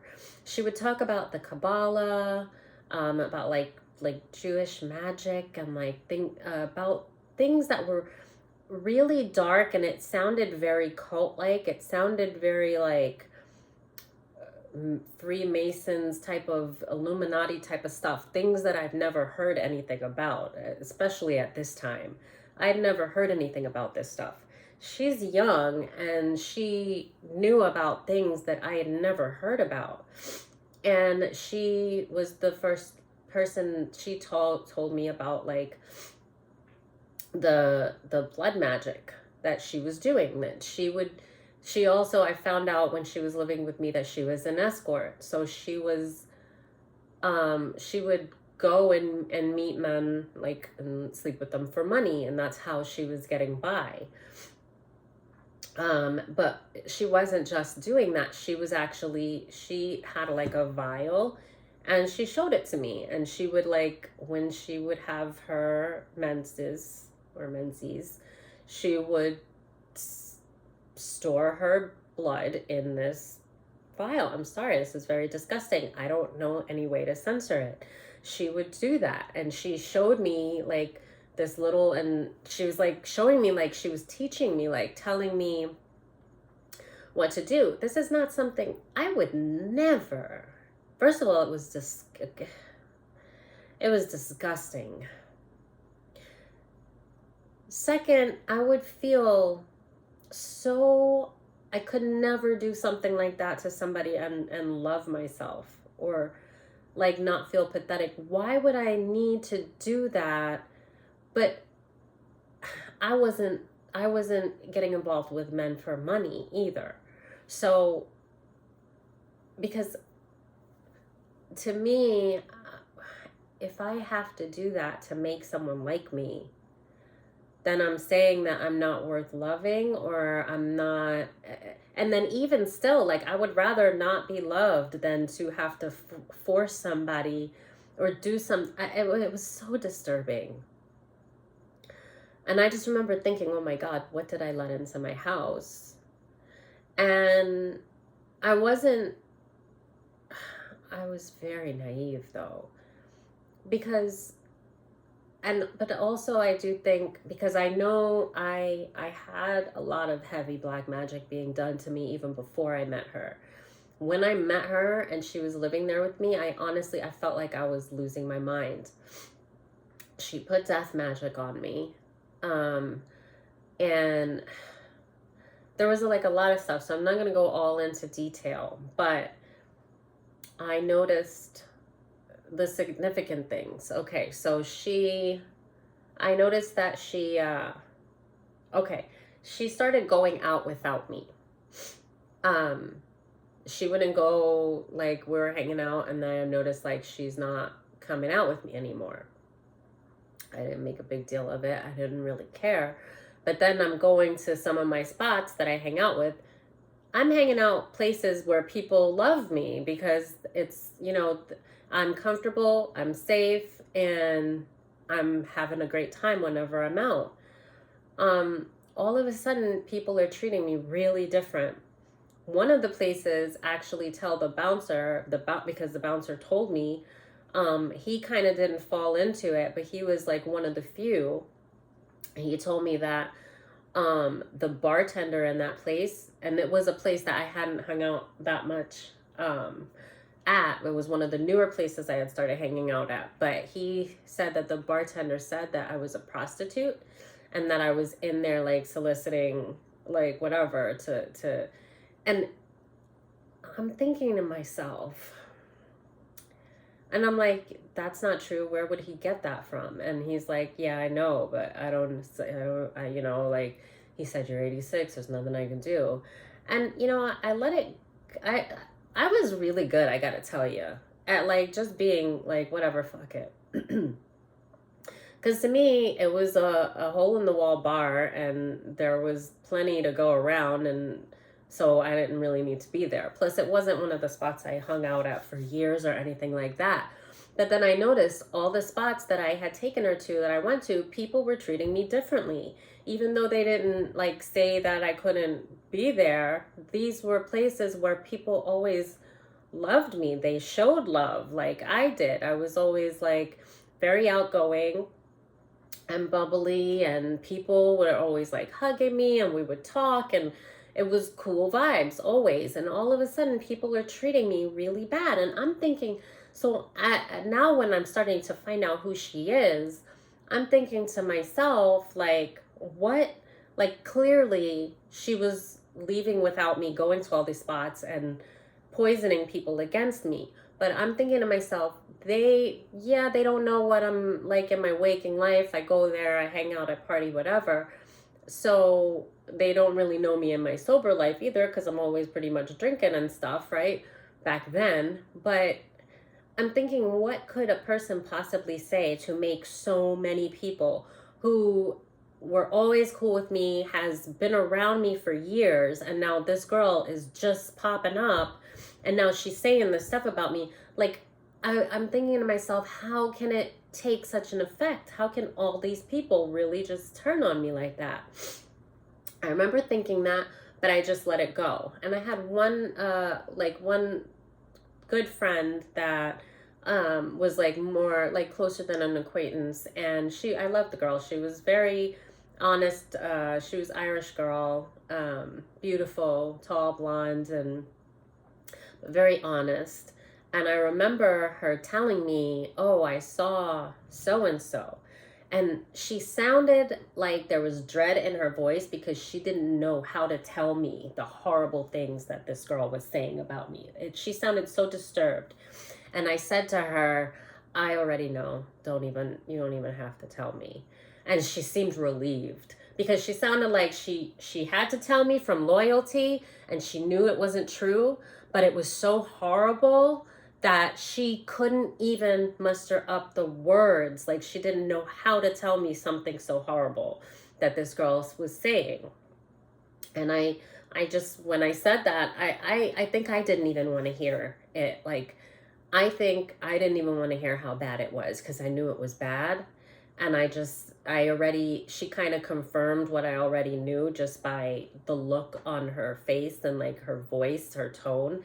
And I just said, you don't even have to say anything. I already know. And she seemed relieved, like I said, right? Hi, I'm sorry. I'm not loving you enough. I'm so sorry, baby. I'm sorry. Okay, so,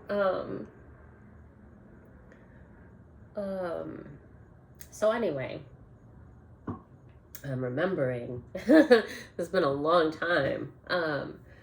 This is like over 10 years ago. So,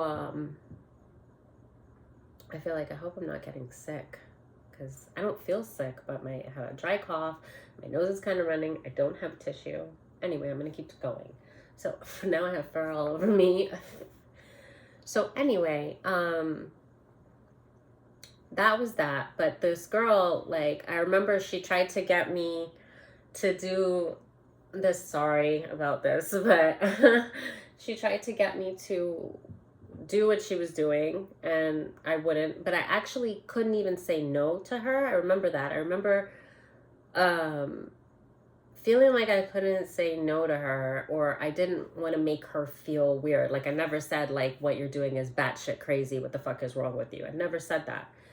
Um, but I said, like, I told her there was a guy that I was kind of seeing, not really, because at this point, the guy that I told you, I believe now was probably my twin flame, the military one, he had disappeared for like 4 months or whatever. And at the time I was feeling really awful because I didn't know if I was stupid, if I was foolish, was he coming back? I understood the job. So I was like, but there were a lot of things, I didn't know. So when her and I were what I thought was friends, I had mentioned to her, because this is what I was going through, about this guy. I mentioned how I met him in Boston, and I mentioned to her about how I felt when I met him. I was like, at that point, I knew when I met him that past lives were real, and it's so weird. And I was telling her because I was taken back. I didn't have anybody to really talk to about this, and I was like, what is this? Because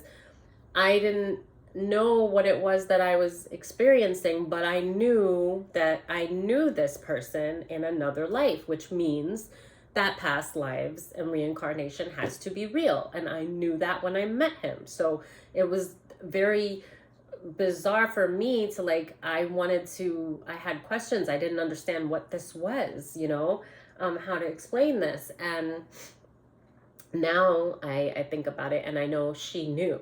She probably knew about twin flames at that time. I didn't. I never heard anything about it. But I told her my experience when I met him. And she knew that I was very upset that I hadn't heard from him. And I was like, not really knowing. I was afraid because I felt like I knew that there was going to be something that was going to come between us. And there was nothing I could really do, right? And at this point, I didn't know if I was even going to ever hear from him again. So anyway, I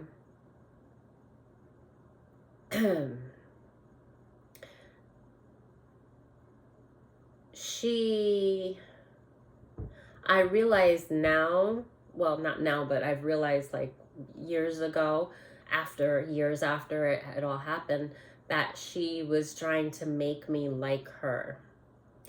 And I think that she got angry when that didn't work. She was definitely housing the Jezebel entity, 100%, but that and several others. I remember my life felt like it was falling apart. It felt like one of those really dramatic Lifetime movies, like The Hand That Rocks the Cradle, like those older 80s, 90s movies, or like Single White Female or something like that, where a woman comes and she like is taking over your life, almost like demon-like, and then this woman is like trying to steal her life. It's like that woman looks like her whole life is falling apart, and people think that she's crazy and irrational, and meanwhile it's this other woman secretly doing all this stuff to make her life a disaster and try to take her place. Literally, that was the best way I could describe what I felt like when this girl was living with me in this place. I felt like I was losing my mind. The energy in the room that I stayed in the basement, like, it was terrible. Now, mind you, I told my sister, and my sister agreed, like, we felt like that house that I grew up in the Bronx was like a portal for like spirits. Like, there were constantly spirits coming in there and stuff. And I think that's why I was going out at night, because I really, I think at the time I didn't really care about the places, the people that kind of turned on me, because I remember feeling like I didn't lose sleep over it. I was just like, you know what? F this anyway. I'm tired of going, I shouldn't be going downtown and drinking anyway. Like, I was kind of tired of the lifestyle, and I didn't really feel like I was losing anything. And I kind of felt like, well, I don't know what she's been saying. I don't care, but like anybody that would, you know, be so quick to just turn on me and treat me like that, I kind of felt like, well, good, that's not a place I should have been hanging out at anyway.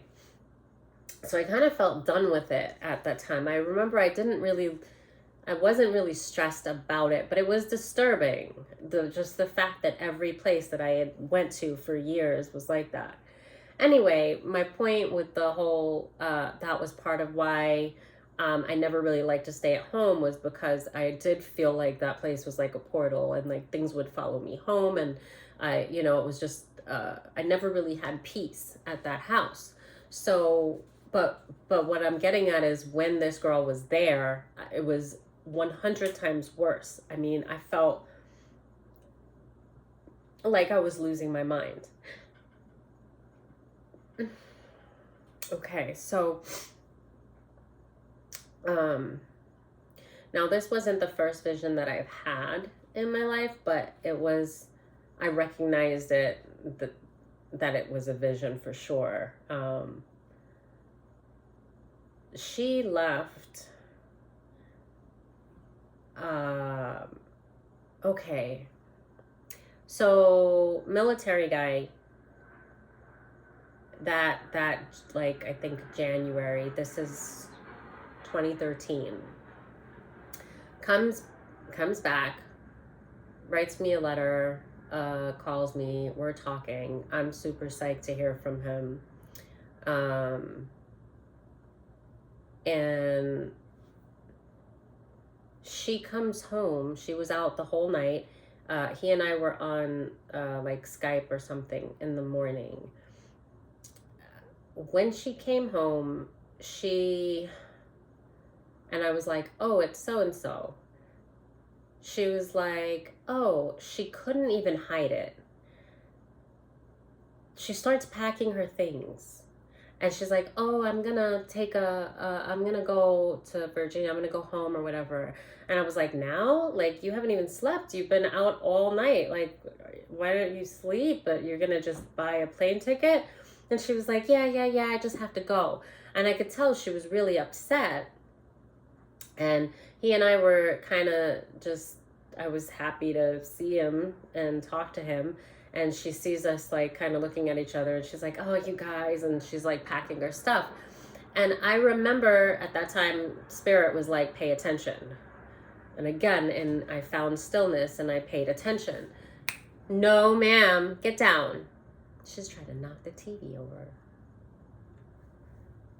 Sorry, I need to shave, by the way. Not my arms, my underarm. Just in case I flashed you guys.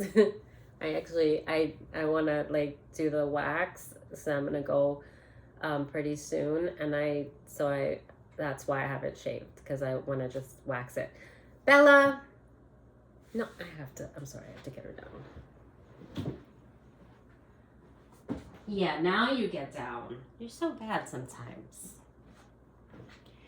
Okay, so I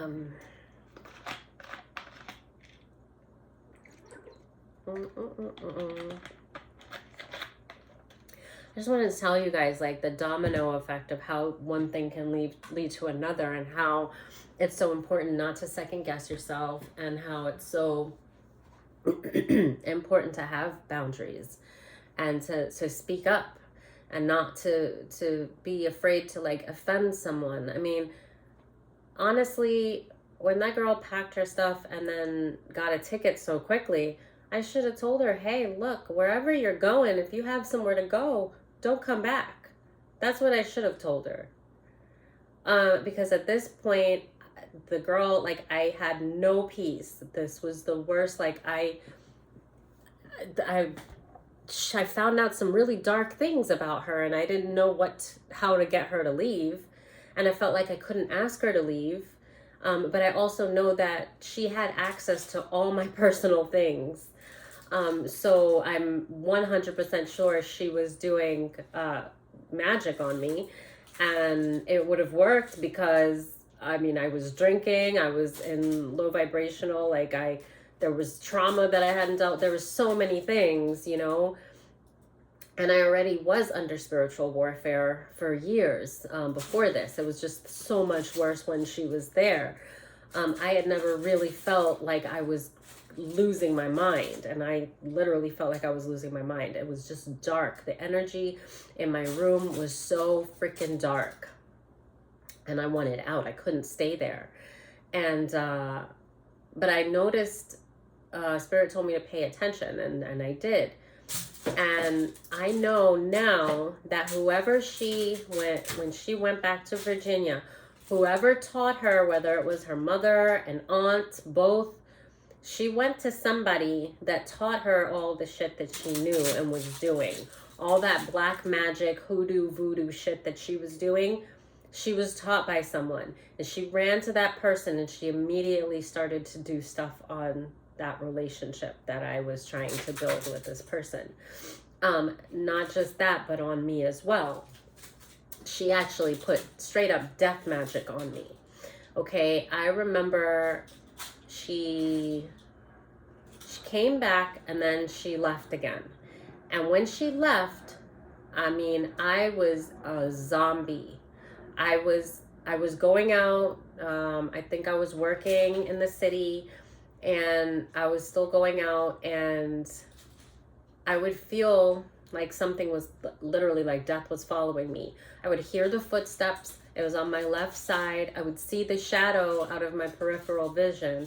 Nothing like this ever happened to me before.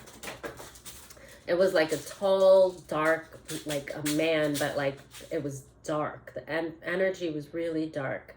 I wasn't scared. I was kind of like zoned, like just like a zombie. Like I was too numb to be afraid, but it was following me. And I remember I went into, one night I stayed at a friend's and I was out drinking, and then the next morning I hadn't drank a lot. I wasn't hungover or anything, but I was just kind of in a daze, and I went into a bar that I had never gone into before, and I didn't go to drink. It was daytime. I was gonna get on the subway and go home, but I just felt really like, I mean, I was oppressed. I was drained. This energy was following me constantly. And I remember I went in there and I sat down and I was having like a beer and just listening to music. And it was, I think it was like early afternoon or something like that. Anyway, so I remember I'm really down. And I see a woman come kind of in my peripheral on my right side, come and sit on the stool next to me. And I turned to acknowledge her and smile like you do when you just acknowledge the presence of somebody. I turned to just kind of smile at her. And when I turn, there's no one there. And like I said, I was bugging out at this time with that girl living with me. There was a lot of crazy things that were happening, and it was very energetic, spiritual, but it was like all dark. So at this point, I turned to smile at this woman that I saw come and sit down next to me. And when I turned, there's no one there. And I kind of like smile. I'm kind of like, you're crazy. Like I start to say to myself, like, you're losing your mind. You're crazy. And as soon as I say that, this woman that I cannot see wraps her arms around me in this embrace where I just feel nothing but love and warmth just through my body, like the light of God just from heaven just embraced me. Like she just like wraps around me, and I just start crying because I know absolutely. Like I don't know if it maybe was my grandmother or like guardian angel, but this was somebody from the other side that was with me and telling me that it was going to be okay. And I knew that. I went to call myself crazy when I saw her and then didn't see her. But when I felt her wrap her arms around me, like, no, I'm here, you're not crazy, and I love you. And I just the love that filled through me, I just poured out in tears. So I leave, and oh my gosh, I just started shaking a little bit at remembering that. I haven't even like really thought about it, or but anyway, so that was one of the things. But a lot of things like were kind of happening. And I remember that she left and she went, I thought it was like one of her tricks or whatever. She came to Florida, and she called me. And around this time, when I tell you my life was falling apart, like things were happening. My phone got stolen when I was on the subway, and then I had to spend all this money for like a new phone, and just a lot of things were happening, man. Just one thing after another. Like, it was like bad luck, except I never considered myself bad luck ever in my life. This was, I knew that it had to do with her energy. At the time, I hadn't grasped that this girl was doing actual death magic on me and God knows what else. But I kind of chalked it up to, she's so dark and her energy is so filthy that it's driving me crazy, and I, have to get out of there. Anyway, I go home one day and she calls, and she's in Florida, and she's like calling like to check on me to see how I'm doing, I guess. And I'm like, I start crying. I'm like, I'm falling apart. Like, I don't know what's going on, but I feel like death is following me. That's what I said to her. She giggles. She giggles. And I was like, what? Hello? Like, did you just giggle? And she's like, oh, no. It's the guy that I'm with. It's somebody, like, whatever. She makes it like it's the guy that she's there with. She giggled to what I said. It made her happy. It tickled. And she gets off the phone with me, right? So that night, I fall asleep and I have a vision.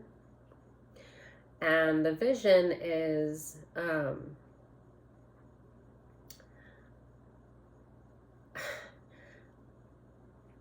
horrible, horrible vision. So I see my sister's body on the train tracks, on the subway station. And there's like a bunch of people around looking, and my mom is there, and my mom doesn't look shocked or surprised or anything. Like, there's no emotion, and it upsets me. And I start screaming because I saw her. I've never seen at that point a dead body before, and I saw in this vision, and it was like real. And that's one of the things that I know about the visions that I have is they're things that I've not seen, that my mind, it can't create it because it hasn't seen like it actual in reality. Then it would create it like how it was in the movie or something, and it wasn't like a movie. And then I'm screaming and nobody looks up, and there's people, there's police, there's lights flashing, my mom is there, nobody looks up, and I'm screaming and I'm getting more angry because nobody is looking up, and my sister's laying there on the tracks. And then I realize, because you can't see yourself dead in a dream, it's not my sister, it's me. And as soon as I realize that, I wake up. So I wake up, and I know, first of all, my sister lived either in Long Island or Westchester at that time. She never rode the subway. She had a car. I was the one always riding the subway in and out of the city.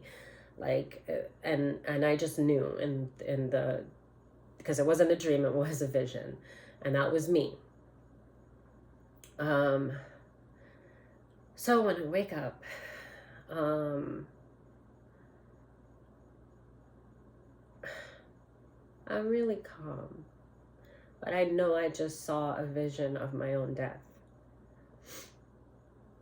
And I get up out of bed and I walk to the edge of the bed and I sit on the arm of the chair that's right there. And I just say, my God, what am I going to do? And instantly I hear a voice clear as I would talk, to a person sitting right next to me. But it's in my mind, but like I said, it's in spirit. When you hear it in spirit, it's clearer than you talking to a person, because it's like the true form, it's the consciousness. So I hear a voice say, sorry, I'm shaking, but I hear a voice say, it's really simple. It's either you're gonna live or you're gonna die. You gotta get out of here. And as soon as I hear that, I get this complete calm and peace just falls over me. And it seems so simple. I don't know how, because where am I going to go, but it's that simple. And when I heard the voice, it came with the peace. And I just was like, yeah, okay. It's that simple. And then as soon as I get that calm and that peace and I accept it and I say, okay, my phone rings. And it's a good friend of mine that had moved to Miami with her boyfriend maybe a year or two prior. And she was struggling a few months prior. She was wanting me to come visit, but I felt like I had all these responsibilities, and I had just, I think, it was a little bit past after I finished school and stuff, but I just, found excuses not to go. She called me and she says, as soon as I answer the phone, excuse me, as soon as I answer the phone, she says, girl, if you'll come here, I talked to my boyfriend, we got your ticket. She was going through a hard situation. It wasn't a healthy relationship that she was in, and she was having a hard time getting out of it, and she had no friends or family. So she was kind of wanting me to kind of come and be there to support her. And at that moment when she called, I said okay. And she was just like, really? And I'm like, yeah. And she said, when do you want to do the return ticket? And I was like, you know what? If you got my ticket, just make it one way and I'll figure it out. So my mom tells me, if you girls want, I bought a condo next door to your aunt in Ocala.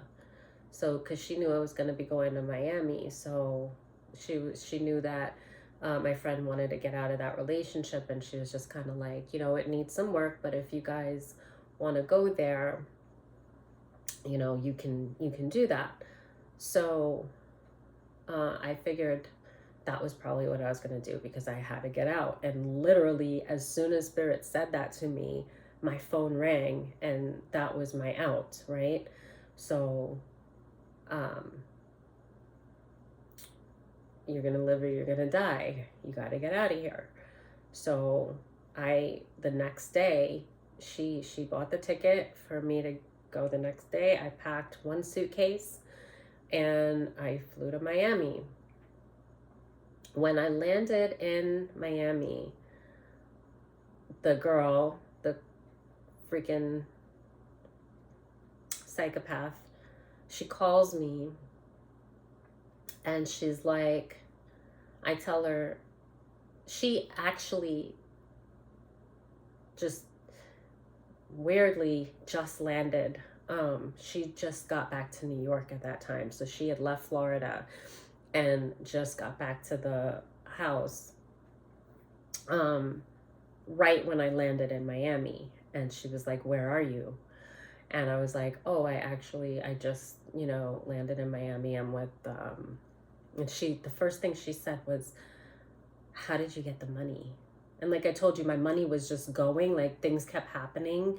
And, and I was like, "Actually, she got my ticket." And she was just like, "That was really nice of her." But I could hear in her voice that she was not happy, right? And I just said, "Yeah, it was." So I'm there in Miami. I go at a time, it wasn't a healthy situation for me. I was there for, I think, just under a month. And I decided to make my way to Ocala on my own because she wasn't ready to leave. And I just felt like I needed,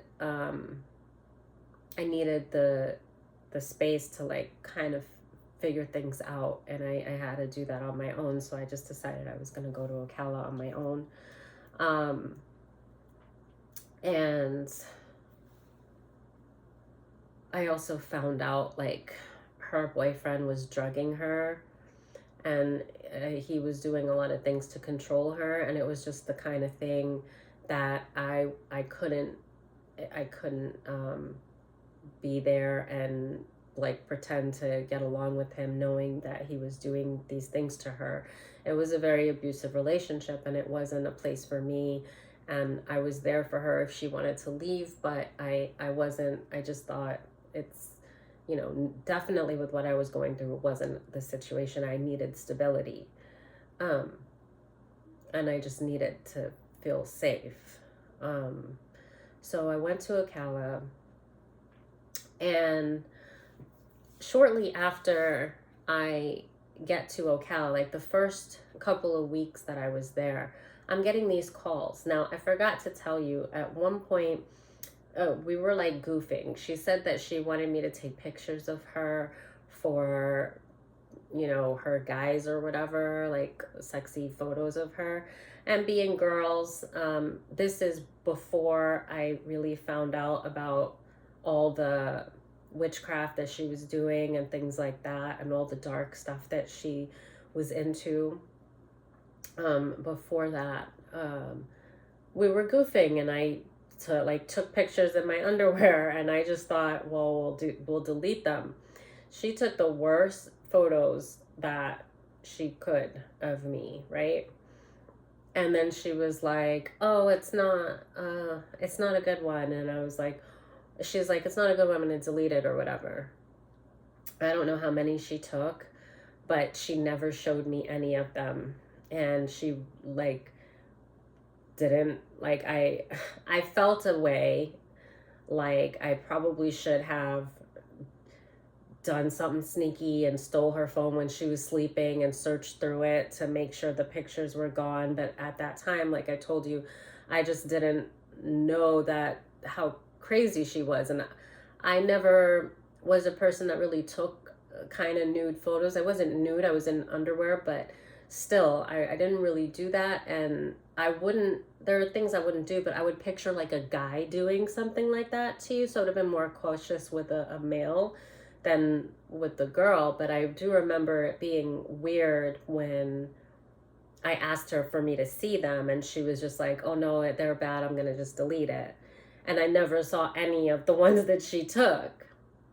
But I gave her the pictures that she wanted me to take of her.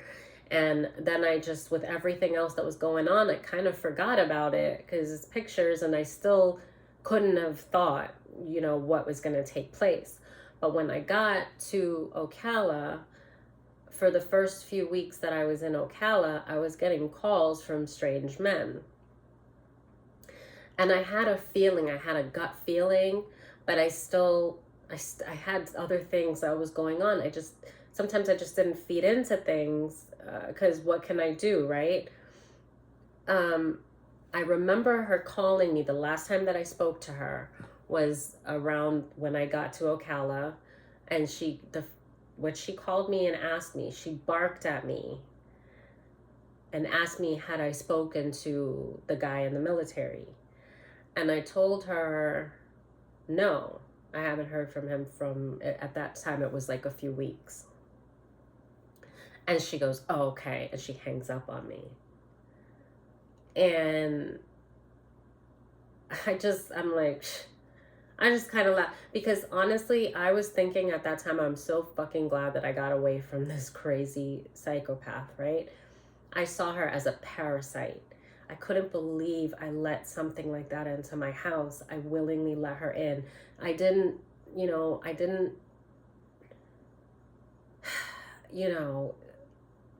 I was angry at myself for not just saying no. But there was no way that I could have foreseen what was that, because I didn't know that kind of crazy. I had never met anybody that was literally mentally unstable. Of course, I knew it existed, but she seemed like a normal girl. It was like subtle. And I realized I wouldn't have seen it had she not lived with me. So it could have been worse, because imagine having someone that hateful and that doing such dark things in your life as a friend, and you don't know what they really are. That's someone that could like kill you and you wouldn't even see it coming. So because I would not have known what she was into or anything had she not lived with me, and had I not gone through. And I think being spiritual and being like a medium and sensitive to energy, when she was doing the stuff that she was doing on me, although I just thought it was her energy, I didn't really piece it together that she had decided that she was going to try to take my place with the guy that I was seeing or trying to like build something with. But the spirit showed me that instantly when he came back into my life, the jealousy, she was so upset she had to pack her bags immediately and leave. And she told me that she had a friend that was like a black girl that was like her best friend in Virginia. I think it was Virginia that she was from. And she said that the boyfriend that she had married her best friend. Like they, I guess, cheated on her, and then they like ran away together and got married. And I remember her telling me that and thinking, man, that was really like effed up. And I remember her telling me things like, her father said that she's worthless. Her dad said she's worthless. And I'm thinking, oh, this she's been through some stuff, and I have compassion for that. So even when I saw the little things like her stealing my dress, her lying about, I'm thinking, yeah, she has problems. She has, but I'm not thinking that she's like literally like, I didn't know about the witchcraft and about all of the like deep, these were dark things. I can't even describe it. The stuff that she was telling me about, it was like I couldn't even speak. I could just listen, and I didn't even know how to respond. And I even remember my mom saying to me, because they were talking about it, she was like, how does a girl that young know about such ancient like things? Like, how does she know so much information about the stuff? And but she calls me when I get to Ocala. She barks at me. Have I talked to that guy? I know she already did a lot to slander my name in all of the places that I hung out, everywhere that I went. It was like she was trying to ruin my life. And it was almost even like she was trying to turn my own family against me, but I didn't, whatever. But when Spirit told me to pay attention, when she packed her bags, I'm certain that she instantly went back to Virginia and started doing some heavy magic on the union or whatever we were trying to build. And she decided that she was going to take my place and do her blood magic on this guy and like get in. And I remember her telling me about it. She showed me the little vial. And this is obviously before This is when I just started finding this stuff out about her. And she showed me the little vial, and she was like, oh yeah, you're supposed to, like, you put it, like, she was teaching me, and she was like, um, you put it in their drink or their food. She preferred the drinks. And I guess it's really easy because she would party with these guys, and they're like, oh, they're partying with a pretty girl, and she could easily hide that in alcohol in a drink, right? In wine or whatever. And she was like, you're supposed to, because I remember she was telling me to do it with this guy that I had, we weren't dating, but had like a little thing with, when I was feeling kind of down about this dude in the military. And I remember her telling me like about this stuff, and I wasn't, of course, not going to do that, but I didn't tell her. So then when she was asking me like, did you do it? Did you do it? Like, she would have, and I was like, oh yeah. And then I was like, well, and she was like, and what happened? What happened? And I was like, well, I called him. And she was like, no, you're not supposed to call him. And I was like, what? And she was like, no, when you do it, you're supposed to like play hard to get. So then they are gonna they're gonna start thinking about you, and then when you don't call, they're thinking about you like crazy, and then that's how it works. And then they're going to like, so then it's like they're pursuing you, but the whole time they're not gonna know that it's because of the magic, the blood work or whatever. I remember her saying that, but I was just like, oh, okay. Well, I guess I fucked. Like, I just, I played stupid. But anyway, when I got to Ocala and she barked at me and asked me had I spoken to this guy, I remember thinking to myself, this girl has no shame. Like, she called me like it was her man, and she had already done what she needed to do to poison him against me. So she wanted to make sure that he hadn't called me. She wanted to make sure it was working. And I knew that. I knew. But I remember thinking, if he's for me and if it's real, he's not going to fall for that. And I was so wrong, because he probably was in lustful energy, and I know that he had his own trauma and stuff, and I myself was asleep at the time. So even though I had the awareness to a lot of things, I didn't understand how any of it really worked. I didn't understand how the magic that was being done on me worked for so many years, because I knew I was a good person. I knew I genuinely cared for people. I didn't, want to see people hurt or like control people or anything like that. Like, so I didn't understand. I felt like good always prevails over evil, and like I don't understand how it's working on me. And it was because I had a lot of trauma, and I needed boundaries, and I needed self-love, and so a lot of things that I hadn't awakened to. So because even with awakening to it, it's things have been a struggle, not like then, but it's a process. So I didn't know a lot about myself either. I didn't understand why I was sensitive to energy. I didn't understand that I was a medium. It would make sense, but I just didn't. I was blinded. I was blocked. Like, things were blocked. A lot of things were blocked, but then I was still seeing, because spirit would show me things, and I would trust it. But a lot of times even though I trusted it, I would like not act on it always. Like, I would make excuses, like I said.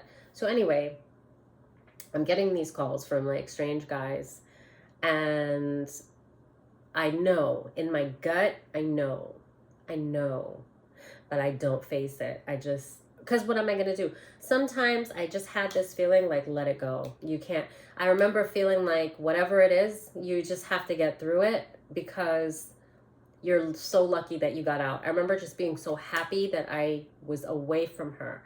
I remember thinking this girl was a parasite, and I didn't know how to get her out of my house, to the point where she ran me out of the only home that I knew at that time for 29 years.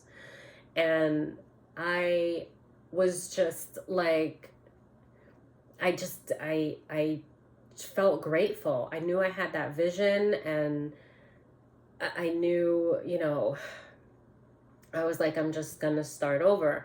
And then I also felt like if I had a chance with him for anything to work, he was, at the time we were talking about going to North Carolina. He was gonna try to get stationed in North Carolina. Um, so I thought, well, I'll be closer, and if it's meant to be and it works out, then, I'll kind of head there, but, and we'll see.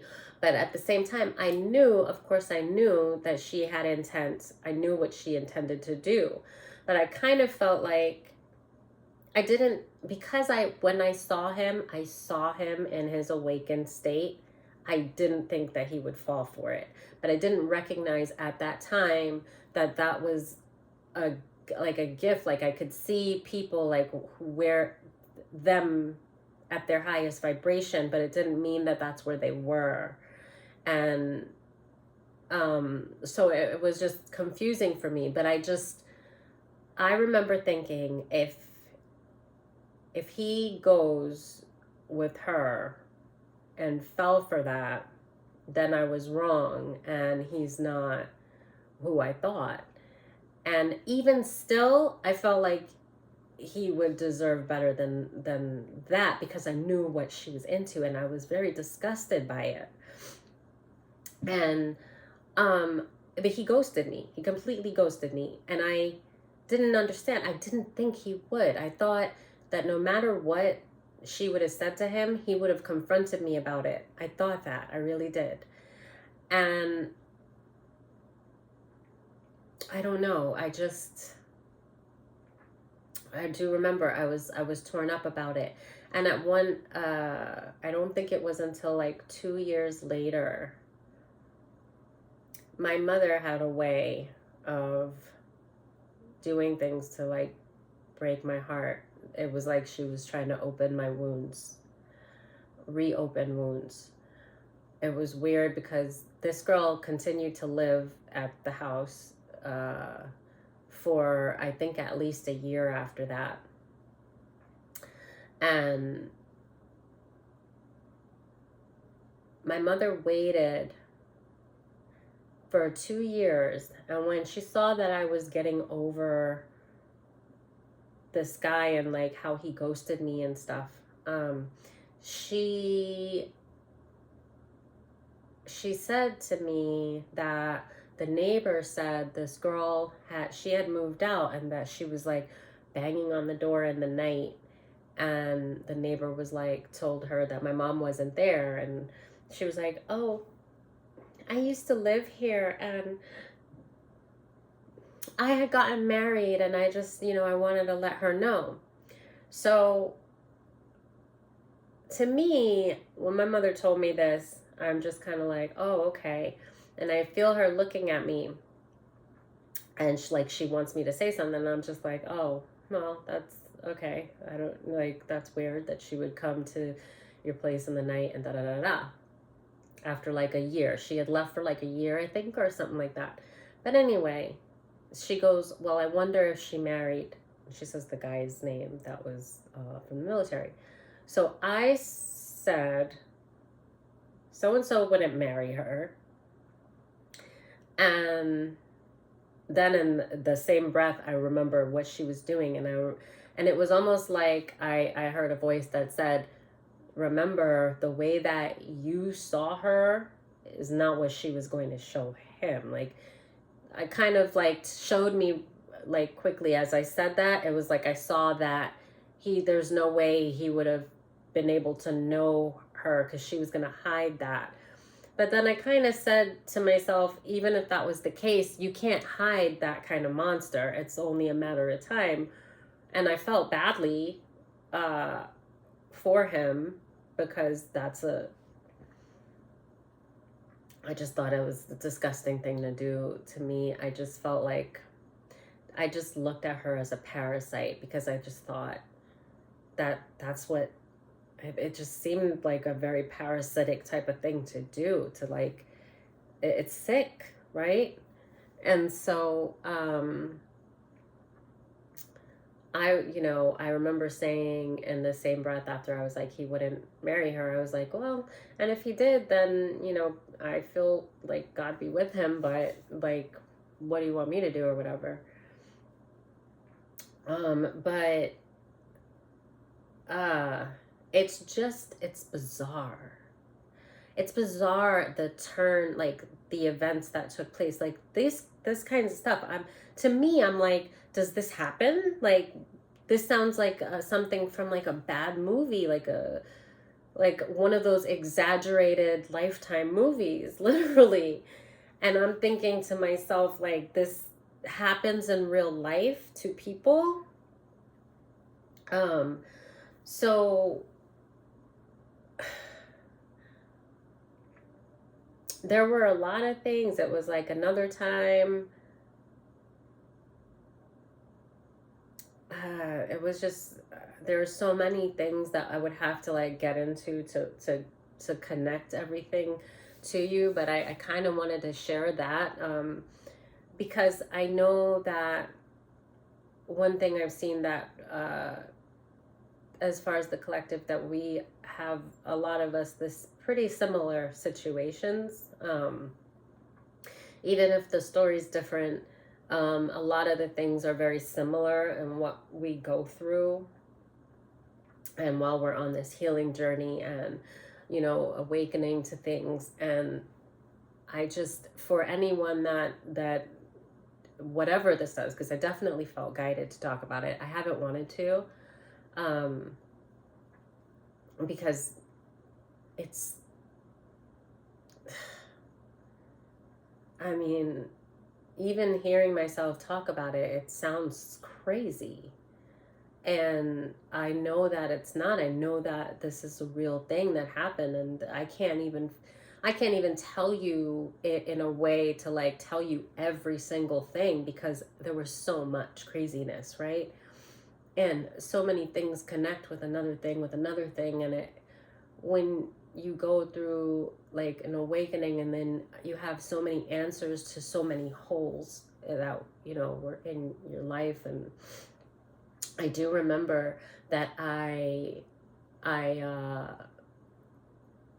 when I realized, I do remember messaging him, like emailing him and being like, oh my God, no, like saying, because I didn't really think he'd fall for it, and then being like, well, he deserves to know, and like telling him like she's like a sick girl, like she does like witchcraft and she feeds men her blood. Like, I told him, I don't know if he ever got the message, but I definitely told him, because I knew, again, like that first guy that the friend lied to him, like I knew that one day at some point he was going, the truth always comes out. And I wanted, because that's something like that is so dark that I could see things happening where you might suspect that something is up, but then you second guess yourself, or you think it's so crazy and so bizarre that you second guess yourself and shut yourself down when spirit is trying to awaken you to something. So I kind of felt like that's the last thing that I'll do. Like I'll give him that heads up that maybe when the truth starts to come out and is revealed to him, he will start to see that he's not crazy if he's getting these signs from spirit and he's not, like second guessing himself or whatever. Because to me, I didn't feel angry or hate to him. I would never want, like, it is one of my worst, well, it was one of my worst nightmares to ever be involved with someone. And now it's not a nightmare now, because it just I know better. Like, I know I have boundaries. I know better than some things. But basically, I would never want to be with someone that was unsure if they wanted to be with me, no matter how I felt. Like, that's first and foremost. I would prefer that you went your separate ways. Now, it would have been a better thing to do to tell me, like, hey, this is not, going to work, or I don't feel like, it's going to work, or something, whatever. But at the same time, it would make sense why he would have ghosted me if he did decide that she was the better play and then decide to jump into something with her, being that she had lived with me and he would consider that she was my friend, which she was not. She was an acquaintance at most, somebody that I had intended to build a friendship with, because I thought when I saw that she was very charismatic and, fun, and I thought she was like a normal person. But the monster that I saw that she was never my friend. All she did from the moment that I let her into my home was try to destroy my life and sabotage everything in my life, and down to actually trying to use divination to kill me, to drive me crazy, and then take my life. And that, like, man, really? Just for a dude? Like, you don't have to do all that. Like, I wasn't going to fight you for him. Like, it's really up to him, like, I don't, just, it's so insane to me. But now I understand even more with him being in the military. And I remember her telling me it was something with her dad. There was something about, like, I think I could even see him thinking maybe she was a better fit, because there was something that I can't remember now, but I remember her telling me, like, her dad was involved in, like, he was some kind of politician somewhere, like, in that hole, but he was in that, they were in something. It was one of those, like, dark groups, like Masonic, whatever, I don't know. But from what she was telling me, and I remember she had said something about her dad to tell me, like, that he had some kind of status or something. And so I could see how with his friends, who were his family, maybe pushing him that was a better fit because of maybe status, because of she was very materialistic, glamour kind of, that story that comes up a lot in tarot. So, it's not just me. And I understand how it's not just me, because as I went on with the course of my life, I'm realizing that there's a lot of people that's doing this shit. Like, I didn't know. And a lot of people don't know, that people that they work with, people that they see every day and talk to, that seems like they have a good family and a good life and are respectable people, have this whole underground life that's like a part of a cult, and they're doing black magic and they're doing shit to destroy the lives of other people and to attain wealth and fame and all this stuff that's like selling their own soul. And damn, is it really that serious for this world? I mean, how about the creator of this world could give you anything that you want, but I guess with greed and things, I don't know, because I feel like you can't believe in the devil without, like, believing in God. Like, how do you not? I'm not even going to get into that whole thing, because a lot of it to me is common sense, but basically what I'm getting at is that there's this whole world of this happening, and then, like, what, things that are coming out today, like, people only want to recognize things when they're trending, and they alienate people for things that they've gone through that they can't even control. I had no problem my whole life, like, making friends, having friends, whatever. And I noticed how everybody turned their back on me when my house was burnt down. And it was more because they didn't want me to, like, talk about it. It was almost like they wanted me. First of all, a lot of people there was a satisfaction that came with it. But it was like they didn't want to hear that this was done to me and that I was being targeted. It was almost like, well, who are you?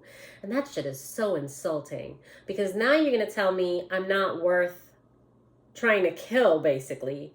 Like, I'm telling you this is abuse and this is harassment and I'm being bullied and I'm being, like, a lot of these horrible things are happening to me in the spirit and in the flesh, and you're basically telling me I'm not important enough to be abused. Like, go fuck your, like, I seriously, I'm floored at the lack of compassion and what I've seen in people. And I decided that I'm not going to pretend that I don't know what happened. I'm not going to pretend that this happened to me. I'm not going to be angry and let it destroy me. I'm grateful because it led to me being awakened to a lot of stuff. But at the same time, I'm not going to pretend it didn't happen to make other people comfortable, because that's really what it comes down to. It's people not wanting to hear about anything that would imply that you get what I'm trying to put down, right? Because I don't want to even get into it too much. But I've just recognized a lot about people, and I've actually well, I had to pull back because I was literally surrounded by nothing but people that wanted to see me hurt, and that like included my own family, and that I would probably have to get through in another video because it's 3 hours. But I wanted to talk about mainly about the Jezebel, and I wanted to talk about my experience with what I would consider to be, now that I have heard about twin flames, if that's, I could see that being, I would believe that that would be what my experience was with it. But not just that. So I'm going to just go, right? Because there was one other topic that I wanted to get on. I honestly don't know if I should stop it and just do another video, or if I should just keep going. So I moved to Ocala. It gets like darker because I moved to Ocala, and what I didn't know, when I'm thinking, well, no matter what happened, you know, if it was meant to be, it would have been, as far as, you know, he goes. And again, I felt like if I dodged a bullet, because I'm like, well, if I was actually ready to take this huge step with this person, and they would have so easily abandoned me like that and not even give me the respect of saying, you know, I feel like I want to go another way, and, you know, this isn't going to work. Like, to me, the huge disrespect wasn't in making another choice. It was in the ghosting, right? Because I and one of the things that really ate me up a little bit for a while was that I'm sure she would have probably convinced him. I'm sure she probably said a lot of stuff to convince him that I was more like her, and that I was crazy, and that I was this and that. I never had the chance to defend myself, and that's fine, because he felt like he knew what choice he wanted, and he made that choice. If I'm right, I don't know, right? But if that's the case, right? I think probably it is. But the thing about it was, if he would have even said that that was what he wanted to do, I would have been okay with, like, that's how laid back I was of a person. I mean, I still am too, but I wasn't so fixated on someone. I did love, and I leapt into love, but I wasn't like obsessive with love. Love was one thing I wasn't going to mess around with. Like, if it didn't work, then I didn't want it. Because I wasn't looking for somebody's money or anything like that. And I know that they also set it up to be that way too. Because when I moved, my mother and her kind of got into cahoots together. And I found out later, I didn't find out till like years later, because I pieced a lot of things together that were revealed to me. But, you know, my mother definitely had something to do with it as well. And she had cut me off, and I heard it in her voice. And again, Spirit was like, pay attention. Because when I moved there, and she knew that I kind of needed the help to get on my feet, all of a sudden she cut me off. And it was a spiteful kind of thing, the way that she did it. It wasn't like there was any reason for it, until I found out the reason, because of her tone. Because she was like, why don't you ask so-and-so for it? And then I realized, when Spirit told me to pay attention, I realized it wasn't just a spiteful thing. Like she was like, oh, well, you have this person, you don't need me, so why don't you ask this person? It was, she wanted me to ask this person because she wanted to make it look like I was after this person's money. And when spirit told me to pay attention, I saw that. It in her tone, I saw it, I heard it. I don't know, but it was revealed to me. I knew. I just knew. And because there were a lot of things that also would play into that to connect it, but that was one of those moments. And so, what could I do?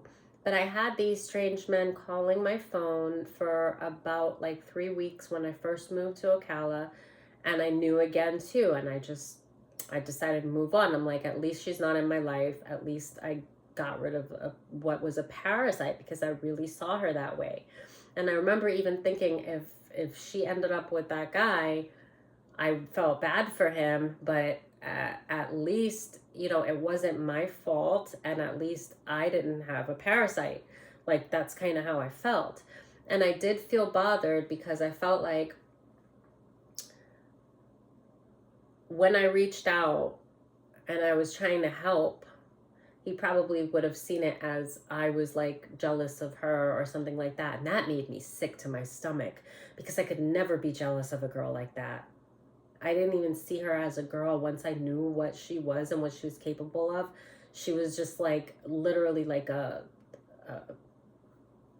parasite. Like, she was just a shell of a person. I had no respect for her. I just wanted to get away from her.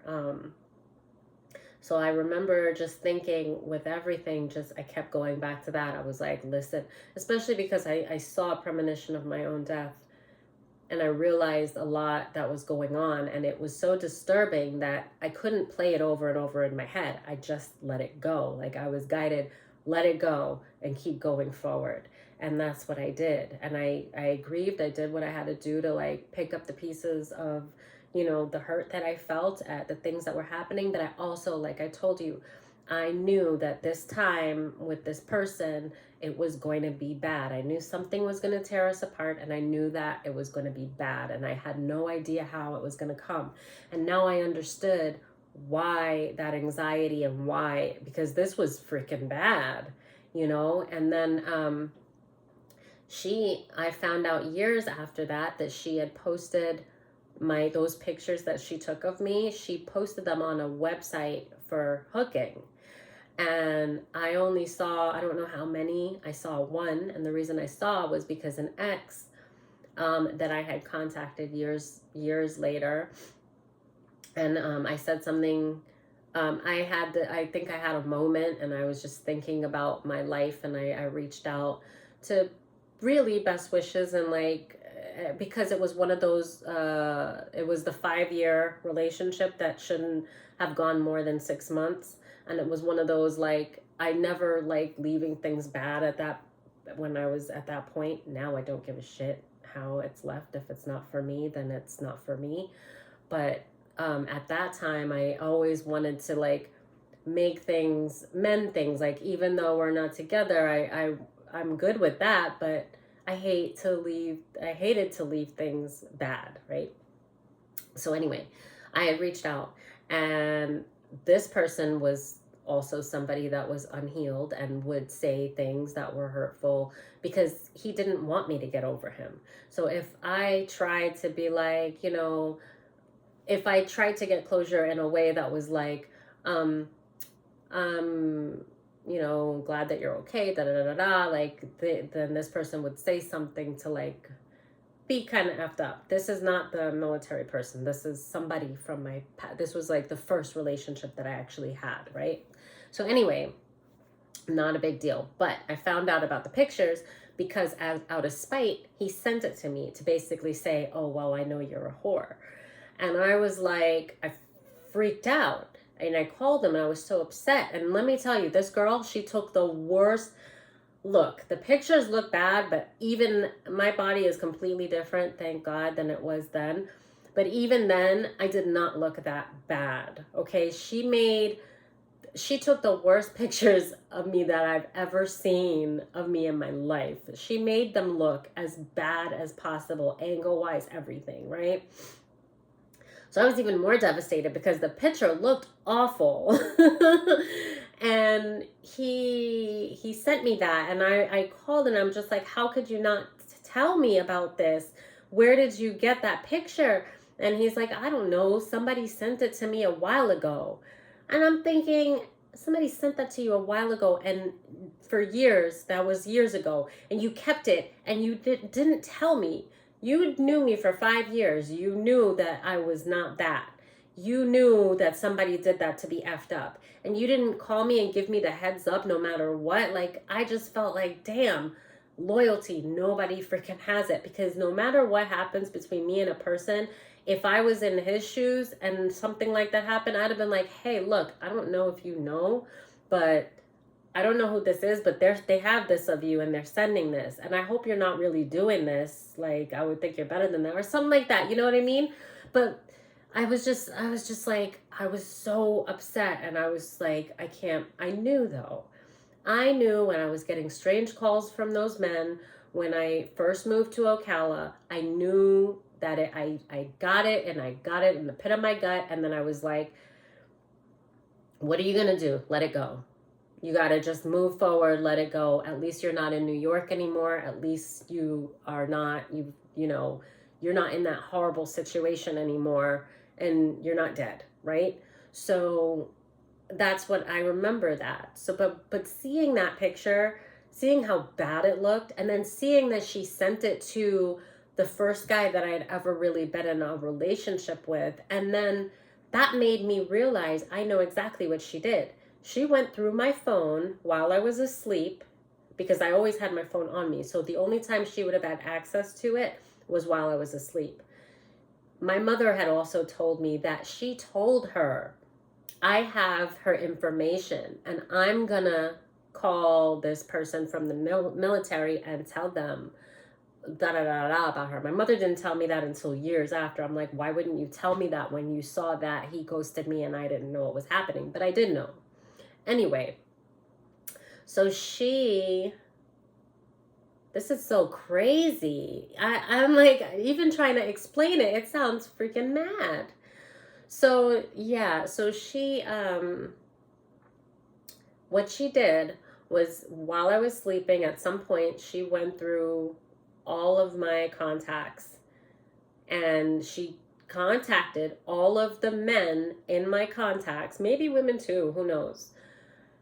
But no, some of the women, my friends, like from high school and stuff, would have said something to me. So I think that she actually contacted all of the men that were in my phone, and she sent those pictures to them and told them that I was hooking. And I'm finding this out, like, I moved to Ocala in the spring of 2013. So I was finding this out years later. It had to be probably like around 2015, 2016, I want to say. So she must have made a real pretty story for herself about, I have a feeling like it comes up a lot in the collective, like she basically said everything that she was and made it sound like it was me, and then made it sound like I was prostituting like she was, and then took those pictures for proof and then put them, but she actually posted them to a hooking website. And I didn't know how to, I found, oh, they were attached to my phone number. That's what it was. Because that's why when I moved to Ocala, for about 3 weeks, I kept getting these creepy calls from creepy men. And that I knew at that time. I saw it. I knew she had the pictures. I remembered the pictures. I knew what it was. But I didn't face it because, I just kept on moving with life and was just like, well, F it. I'm not in New York. Anyway. But I went online, and it was attached to my number. And I remember I think I got them off the site. I remember asking my ex, like, how do I get them off? I had a friend that was with me too, and I think he was helping me, but I don't remember actually if I had ever gotten them off. To be honest with you, I don't give a shit.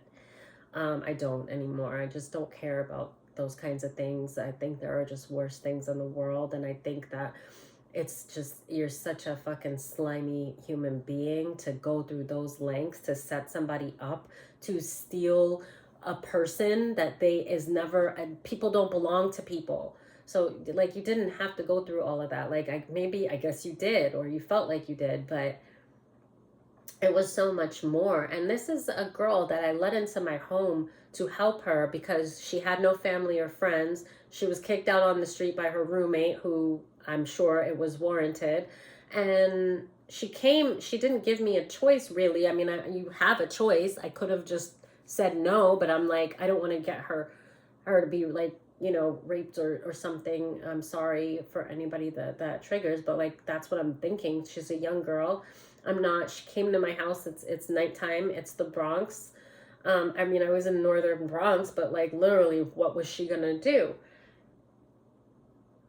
Um, so, the most I could have done, thinking back, like I said, was give her $100 to go to a hotel and then tell her. And now, knowing what she was, I would have done that if I could go back. But obviously, I didn't know that this was somebody that I was considering to be friends with. Like, I was fond of her. I thought she was charming, and I could never have known that she was a complete psychopath. There was no way. And the loyalty, there's a naive kind of air to it, yeah, because what you don't see and what you wouldn't do, it's hard for you to see someone else doing that. Now I've learned and I know what's what, but those are things, my mind, it's so diabolical. Like, I would never consider ever doing anything like that to a person. Then again, I don't know the stuff that she knows, and I wasn't involved with, I mean, trying to like mind control people for money and then all of that stuff. So, but it's just, I couldn't have known, like, that was the only way I could know, was from that horrible experience. Um, so yeah, that's, I think a lot of people would think that sounds like so much drama, and I would never go through something like that. People would just think that something like that wouldn't happen to them, and they would probably think I did something to deserve it, which, I mean, I didn't have boundaries, and obviously there were red flags that I didn't pay attention to, but I definitely didn't deserve that. Nobody does. But again, if she hadn't lived with me, I probably would not have known who she was, really. There's no way I would have really known. So I do think everything went the way that it was supposed to go. But geez, like, I don't even, like, the whole thing. So anyway, what I was getting at was, then I was in Ocala for a year. I was my favorite aunt. Like, I was good because I reconnected with her, and we were really close. She always treated me like a daughter. She had 2 older sons, my older cousins, and she just, she always loved me, and I loved her very much. And I kind of stayed in Ocala because of that, because I felt like it was a gift that I was able to have that time with her. But my experience in Ocala is really probably a whole other 3-hour video. I will say, after my first year there is when I started to look for work. And then I just started like waitressing at first, and just a few months, and then I started working for Lockheed Martin. So I dated a guy that worked for Lockheed Martin. I had never heard about the company. I wasn't familiar with them or anything like that. And I I dated somebody that worked for them, and geez, he was really the only like honest person though, because at least he told me later things that I already kind of suspected, but there were things I wouldn't allow myself to think about my own mother. And he confirmed that she, when we had broken up, I think I had left the condo while he was packing his stuff, and it just wasn't working. And I guess my mom was visiting, and I guess he decided that he wasn't gonna go because he felt bad. Um, we were fighting. It was really his friends were getting involved with our relationship, and just like it was the same freaking thing that would play over and over, and I just didn't think it was healthy, and I had enough going on, and I thought it was best if we just, if he left. I wasn't even ready for him to move in, to be honest, and it just kind of felt like, because I didn't really speak up, like I was in a situation that I wasn't really ready for. But anyway, we were friends, like at least I could say that. And he just didn't have a mind really for himself, but he at the time didn't want to leave, or he decided he wasn't going to leave. I had left because I thought it'd be easier if I wasn't there while he was packing, but he decided he didn't want to leave. And then I guess my mom was there, and he told me like a year or two later that she started to say such bad things about me that he felt like, well, if her own mother is talking about her like this, then maybe I should go. And then he felt bad about it after, because he realized something was wrong, and he had come back into my life as a friend, and he was like honest, and he like opened up to me about what happened, and you know it was just like that. But I worked for Lockheed Martin, and that's where all this stuff happened to me that led to my home being burnt down. And the reason also I connected this whole Jezebel story, and that this girl that came into my life definitely carried that entity, but like many others, she was just demonic through and through. She, but there is a kind of a correlation, like there is a connection. I feel like I had gotten away from this girl, but I do believe that she continued to stalk me, possibly. This I'm not gonna doubt myself, but there are things that connected to she.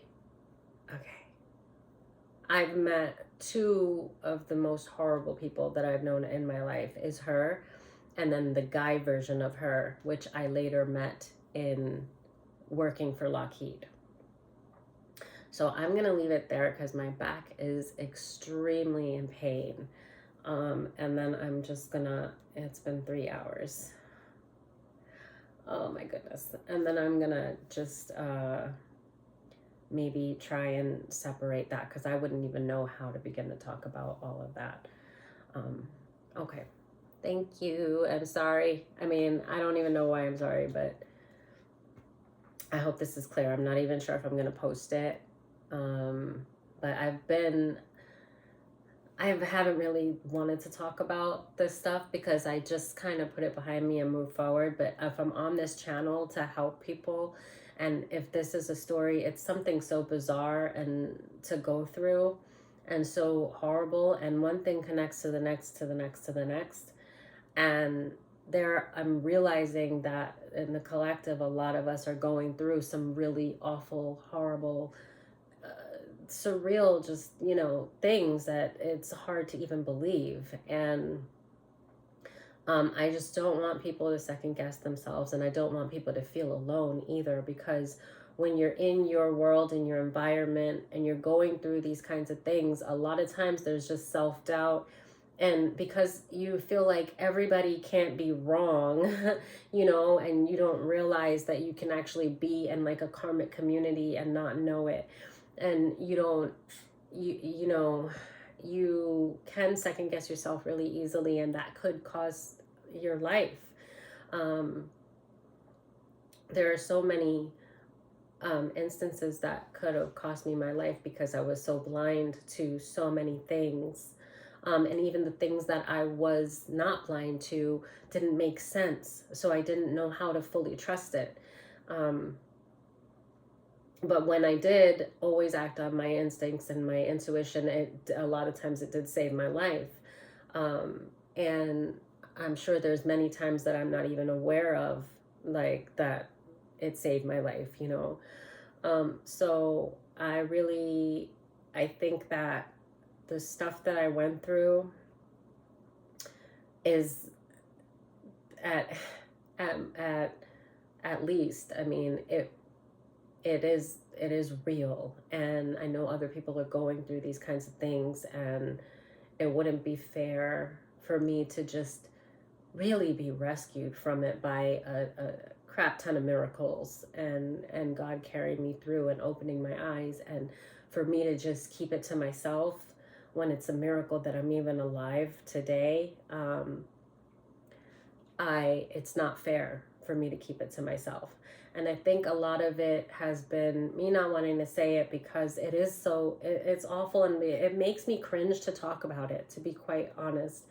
And then it sounds so bizarre, but then I'm also used to being so dismissed because there are some people that I tried to explain this to, and maybe they were the wrong people, or they didn't believe me or want to, or, whatever it is. But there are people,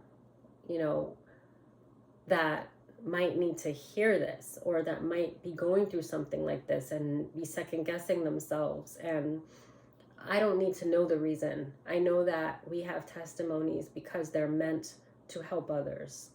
They're meant to awaken us, and we survive them, not to just keep it to ourselves and pretend that it never happened. I feel like that would be so much more of an injustice than the series of injustices that have happened to me in my life. And I'm not even coupling that as an injustice. That's an unfortunate thing that happened to me because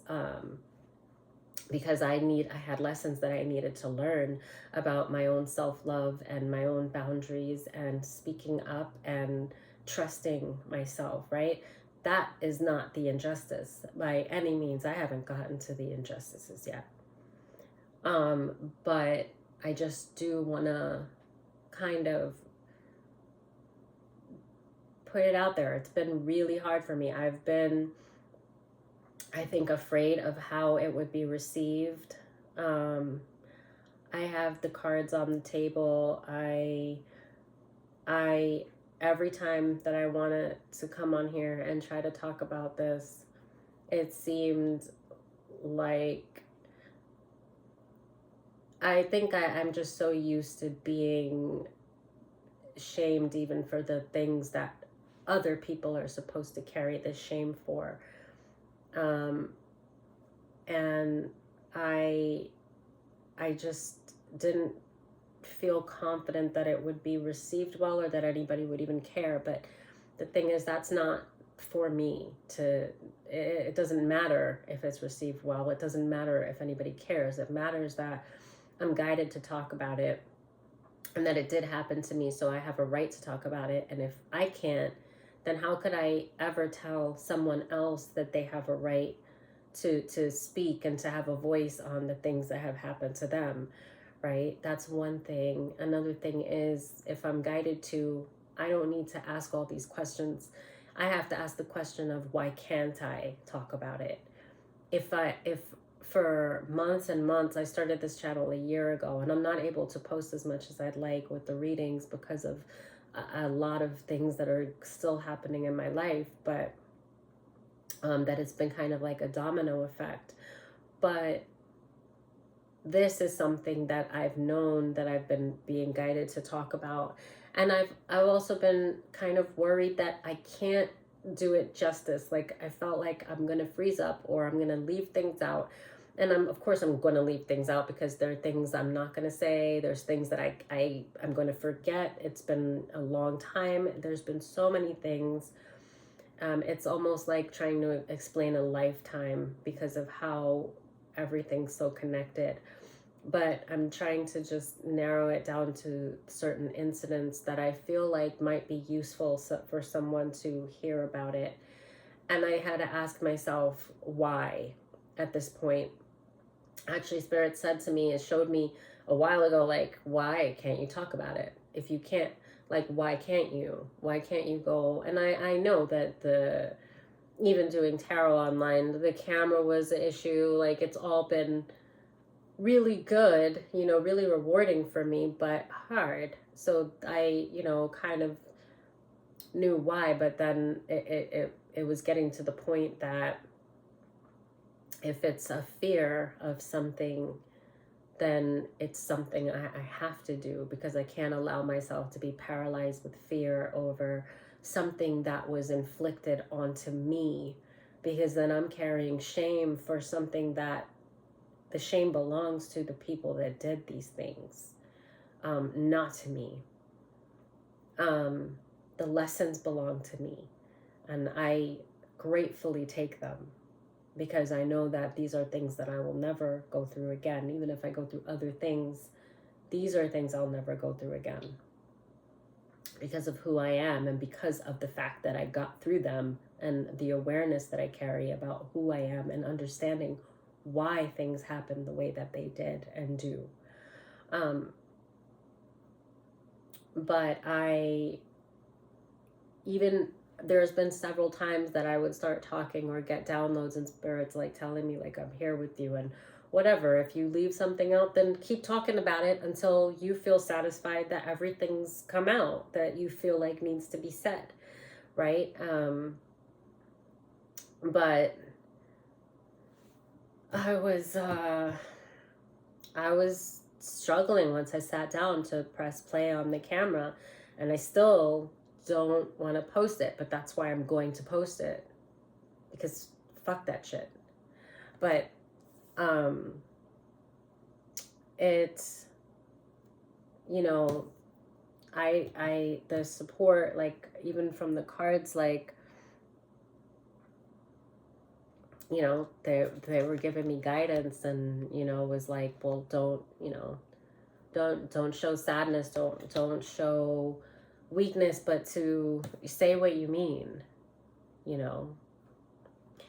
and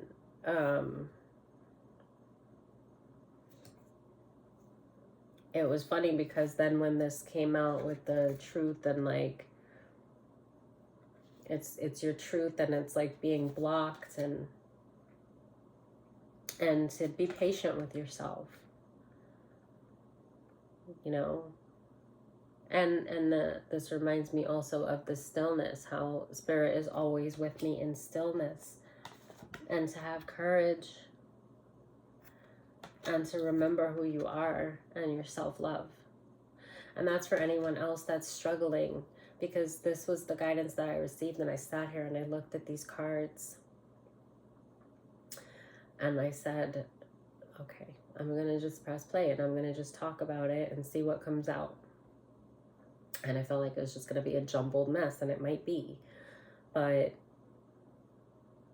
if I'm guided to do this with the miracles that I have had and the things that I've survived, it is not for me to worry about how this is received.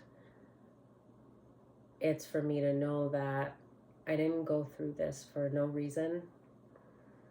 And although the fact that it saved my life alone is, and will probably save me in the future from many things, and it's made me whole. Like, I know who I am, and I understand so many things that I didn't before. That's a gift, and it was worth it then. But it's so, like, if I could stop anybody from going through some of these things, from giving them the knowledge that I didn't have, um, that would be amazing, you know, and just to like point out how important it is to really trust yourself and to understand energetically that we are picking up on things every day and that it's very real because we are energy. Everything is energy. And that a lot of the people running this world have realized that. And while they make other people feel like it's crazy and taboo and, you know, nobody, people don't want to talk about it or hear about it, black magic is very real. Mind control is very real. We're energy and it's energetic manipulation. And the fact that there are forces, very dark forces, that are being summoned in order to do these things, and the fact that trauma is a gateway into our vessel for entities, it's how these things, you know, can attack us, and these things work.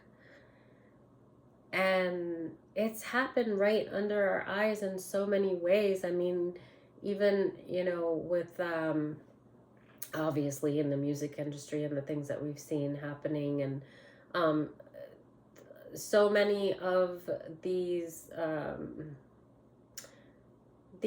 musicians that have like lost their mind and they're perfectly normal, and then they just turn into, you know, like a basket case. Like people are just losing their minds out of nowhere like that.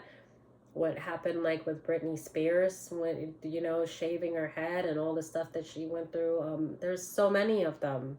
Amanda Bynes, like how many, these things, why do we just chalk it up to, oh, well, I guess she was crazy too. Like there are imbalances, but things are happening to people that it's like spiritual rape. It's people are really hiding in the shadows, and they're playing God in people's lives, and they're playing in people's energy. And it's so, oh man, it's so aggravating and so horrifying. It is demonic. It's like, you know, like pestilence, like these demons, like the things that you would hide and do these things to people. It's one thing that you're doing this stuff for money or fame or whatever position you think is worth your soul. But the fact that you would actually, there's so many people who lean on this thing like cowards, and they attack people. They sit there and they spread rumors about a person. They just look at a person and they feel like this person's too happy, or this person's too childlike. I'm going to teach her a lesson or him a lesson, or, you know, this person has something that I feel like they shouldn't have, and I have the power to take it away. And then they sit there and they'll slander a person, and then they'll do these things in the shadows to have this person attacked, and this person can have trauma like so many of us in the world do, and not understand what's happening to them, even blame themselves for the things that's happening to them because of how it works, because it's like a suggestion. You think it's your own energy. If you don't learn how to, first of all, like how to heal and how to recognize attachments, you won't know. If you don't know how to be in solitude and go through cleansing your energy and recognizing when it's no longer your energy, you're gonna think it's you, because that's how it works, these attachments. And it's consciousness, and it's energetic, and it's in the mind. You think it's your thoughts, you think it's you behaving and doing these things, and you're being manipulated because you have trauma. It's so dirty. It is so disgusting. Like, it's filthy. Like, I just look at these people as so small. I don't care what positions they hold in life. It doesn't belong to them. Because, and I don't mean it like, I mean it like, I don't care what you have. I don't care what other people look at you as. when you get in the shadows and you sit there and you viciously attack and you set demons to attack another individual who's innocent just because you feel like you can play God in their life, you are a fucking piece of shit. And that's how I feel, like you're the lowest of the low. I don't care what your name is. I don't care what your title is. A title doesn't mean anything to me. And I really think that I hope for a world that people really look at people for who they are and not what they have and not their name, or because it's just so filthy, man. Like, I know there are murderers and there are people that do bad things, and I understand things, you know, energetically a lot now that in such a way, but this is like the lowest of the low, to like really just sit there and torture someone, cause them illness, cause them suffering, and then sit back and laugh about it. And I've heard about it. I've heard about it in this community, and I've had it done to me. I've lived it. So I know it's real. I knew it was real before I ever knew there was a tarot community. I prayed for some kind of help that wasn't biased, because even like readers that I went to and I knew that it was spiritual, I didn't know what the hell to do, how to combat it. And it was so much. I couldn't live my life. It literally was stealing my life away from me. And it wasn't just one person. It wasn't just that girl. It was happening to me before her. She just made it so much worse because she was actually trying to kill me.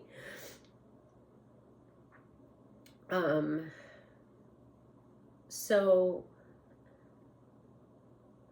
I would say it angers me, but I'm not angry. I'm not angry. I'm just it's hard to be anything outside of grateful. Because I haven't even touched the surface of the things that I've been saved from. And there are some things that I don't have to talk about, but I'm just doing my best to say what I can and what I think might help, or what I feel guided to say, and to try to make it make sense in a way that it won't so easily be dismissed. But the truth is, it's not going to be dismissed by the people that need it, because they're going to know that it's real.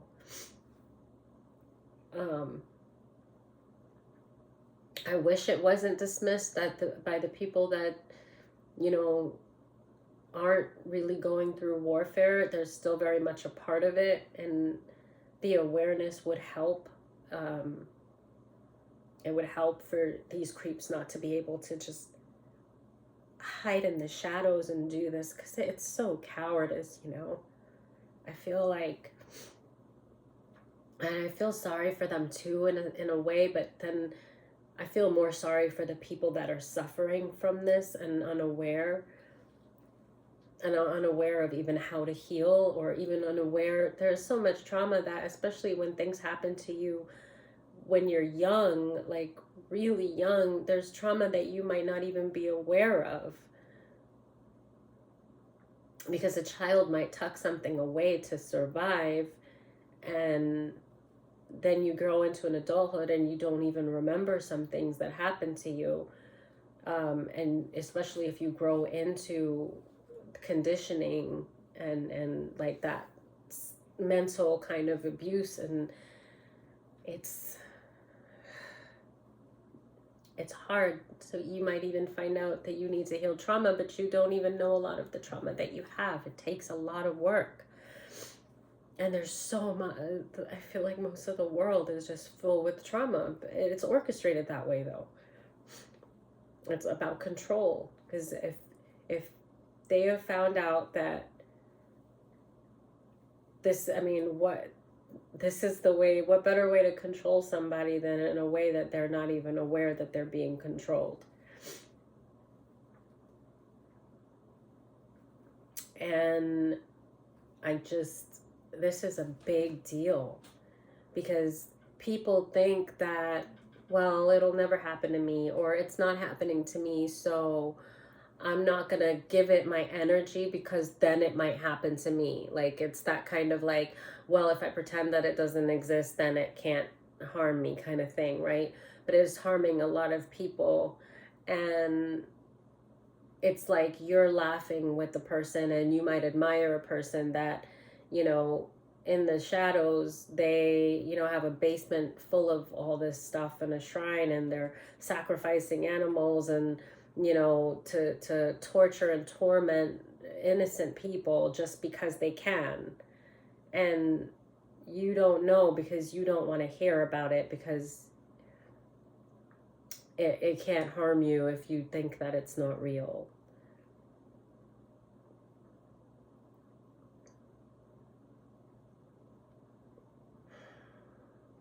So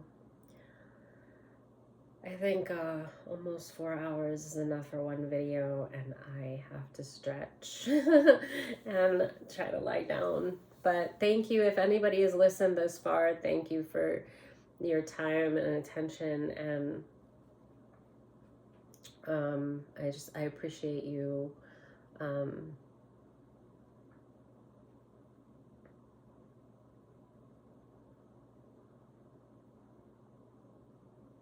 And with that, I think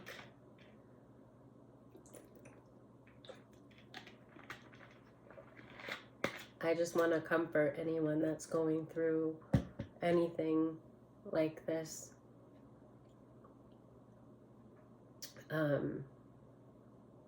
I do. I just want to be able to comfort anyone that's had to suffer through spiritual attacks and slander and lies and abuse and bullying. I just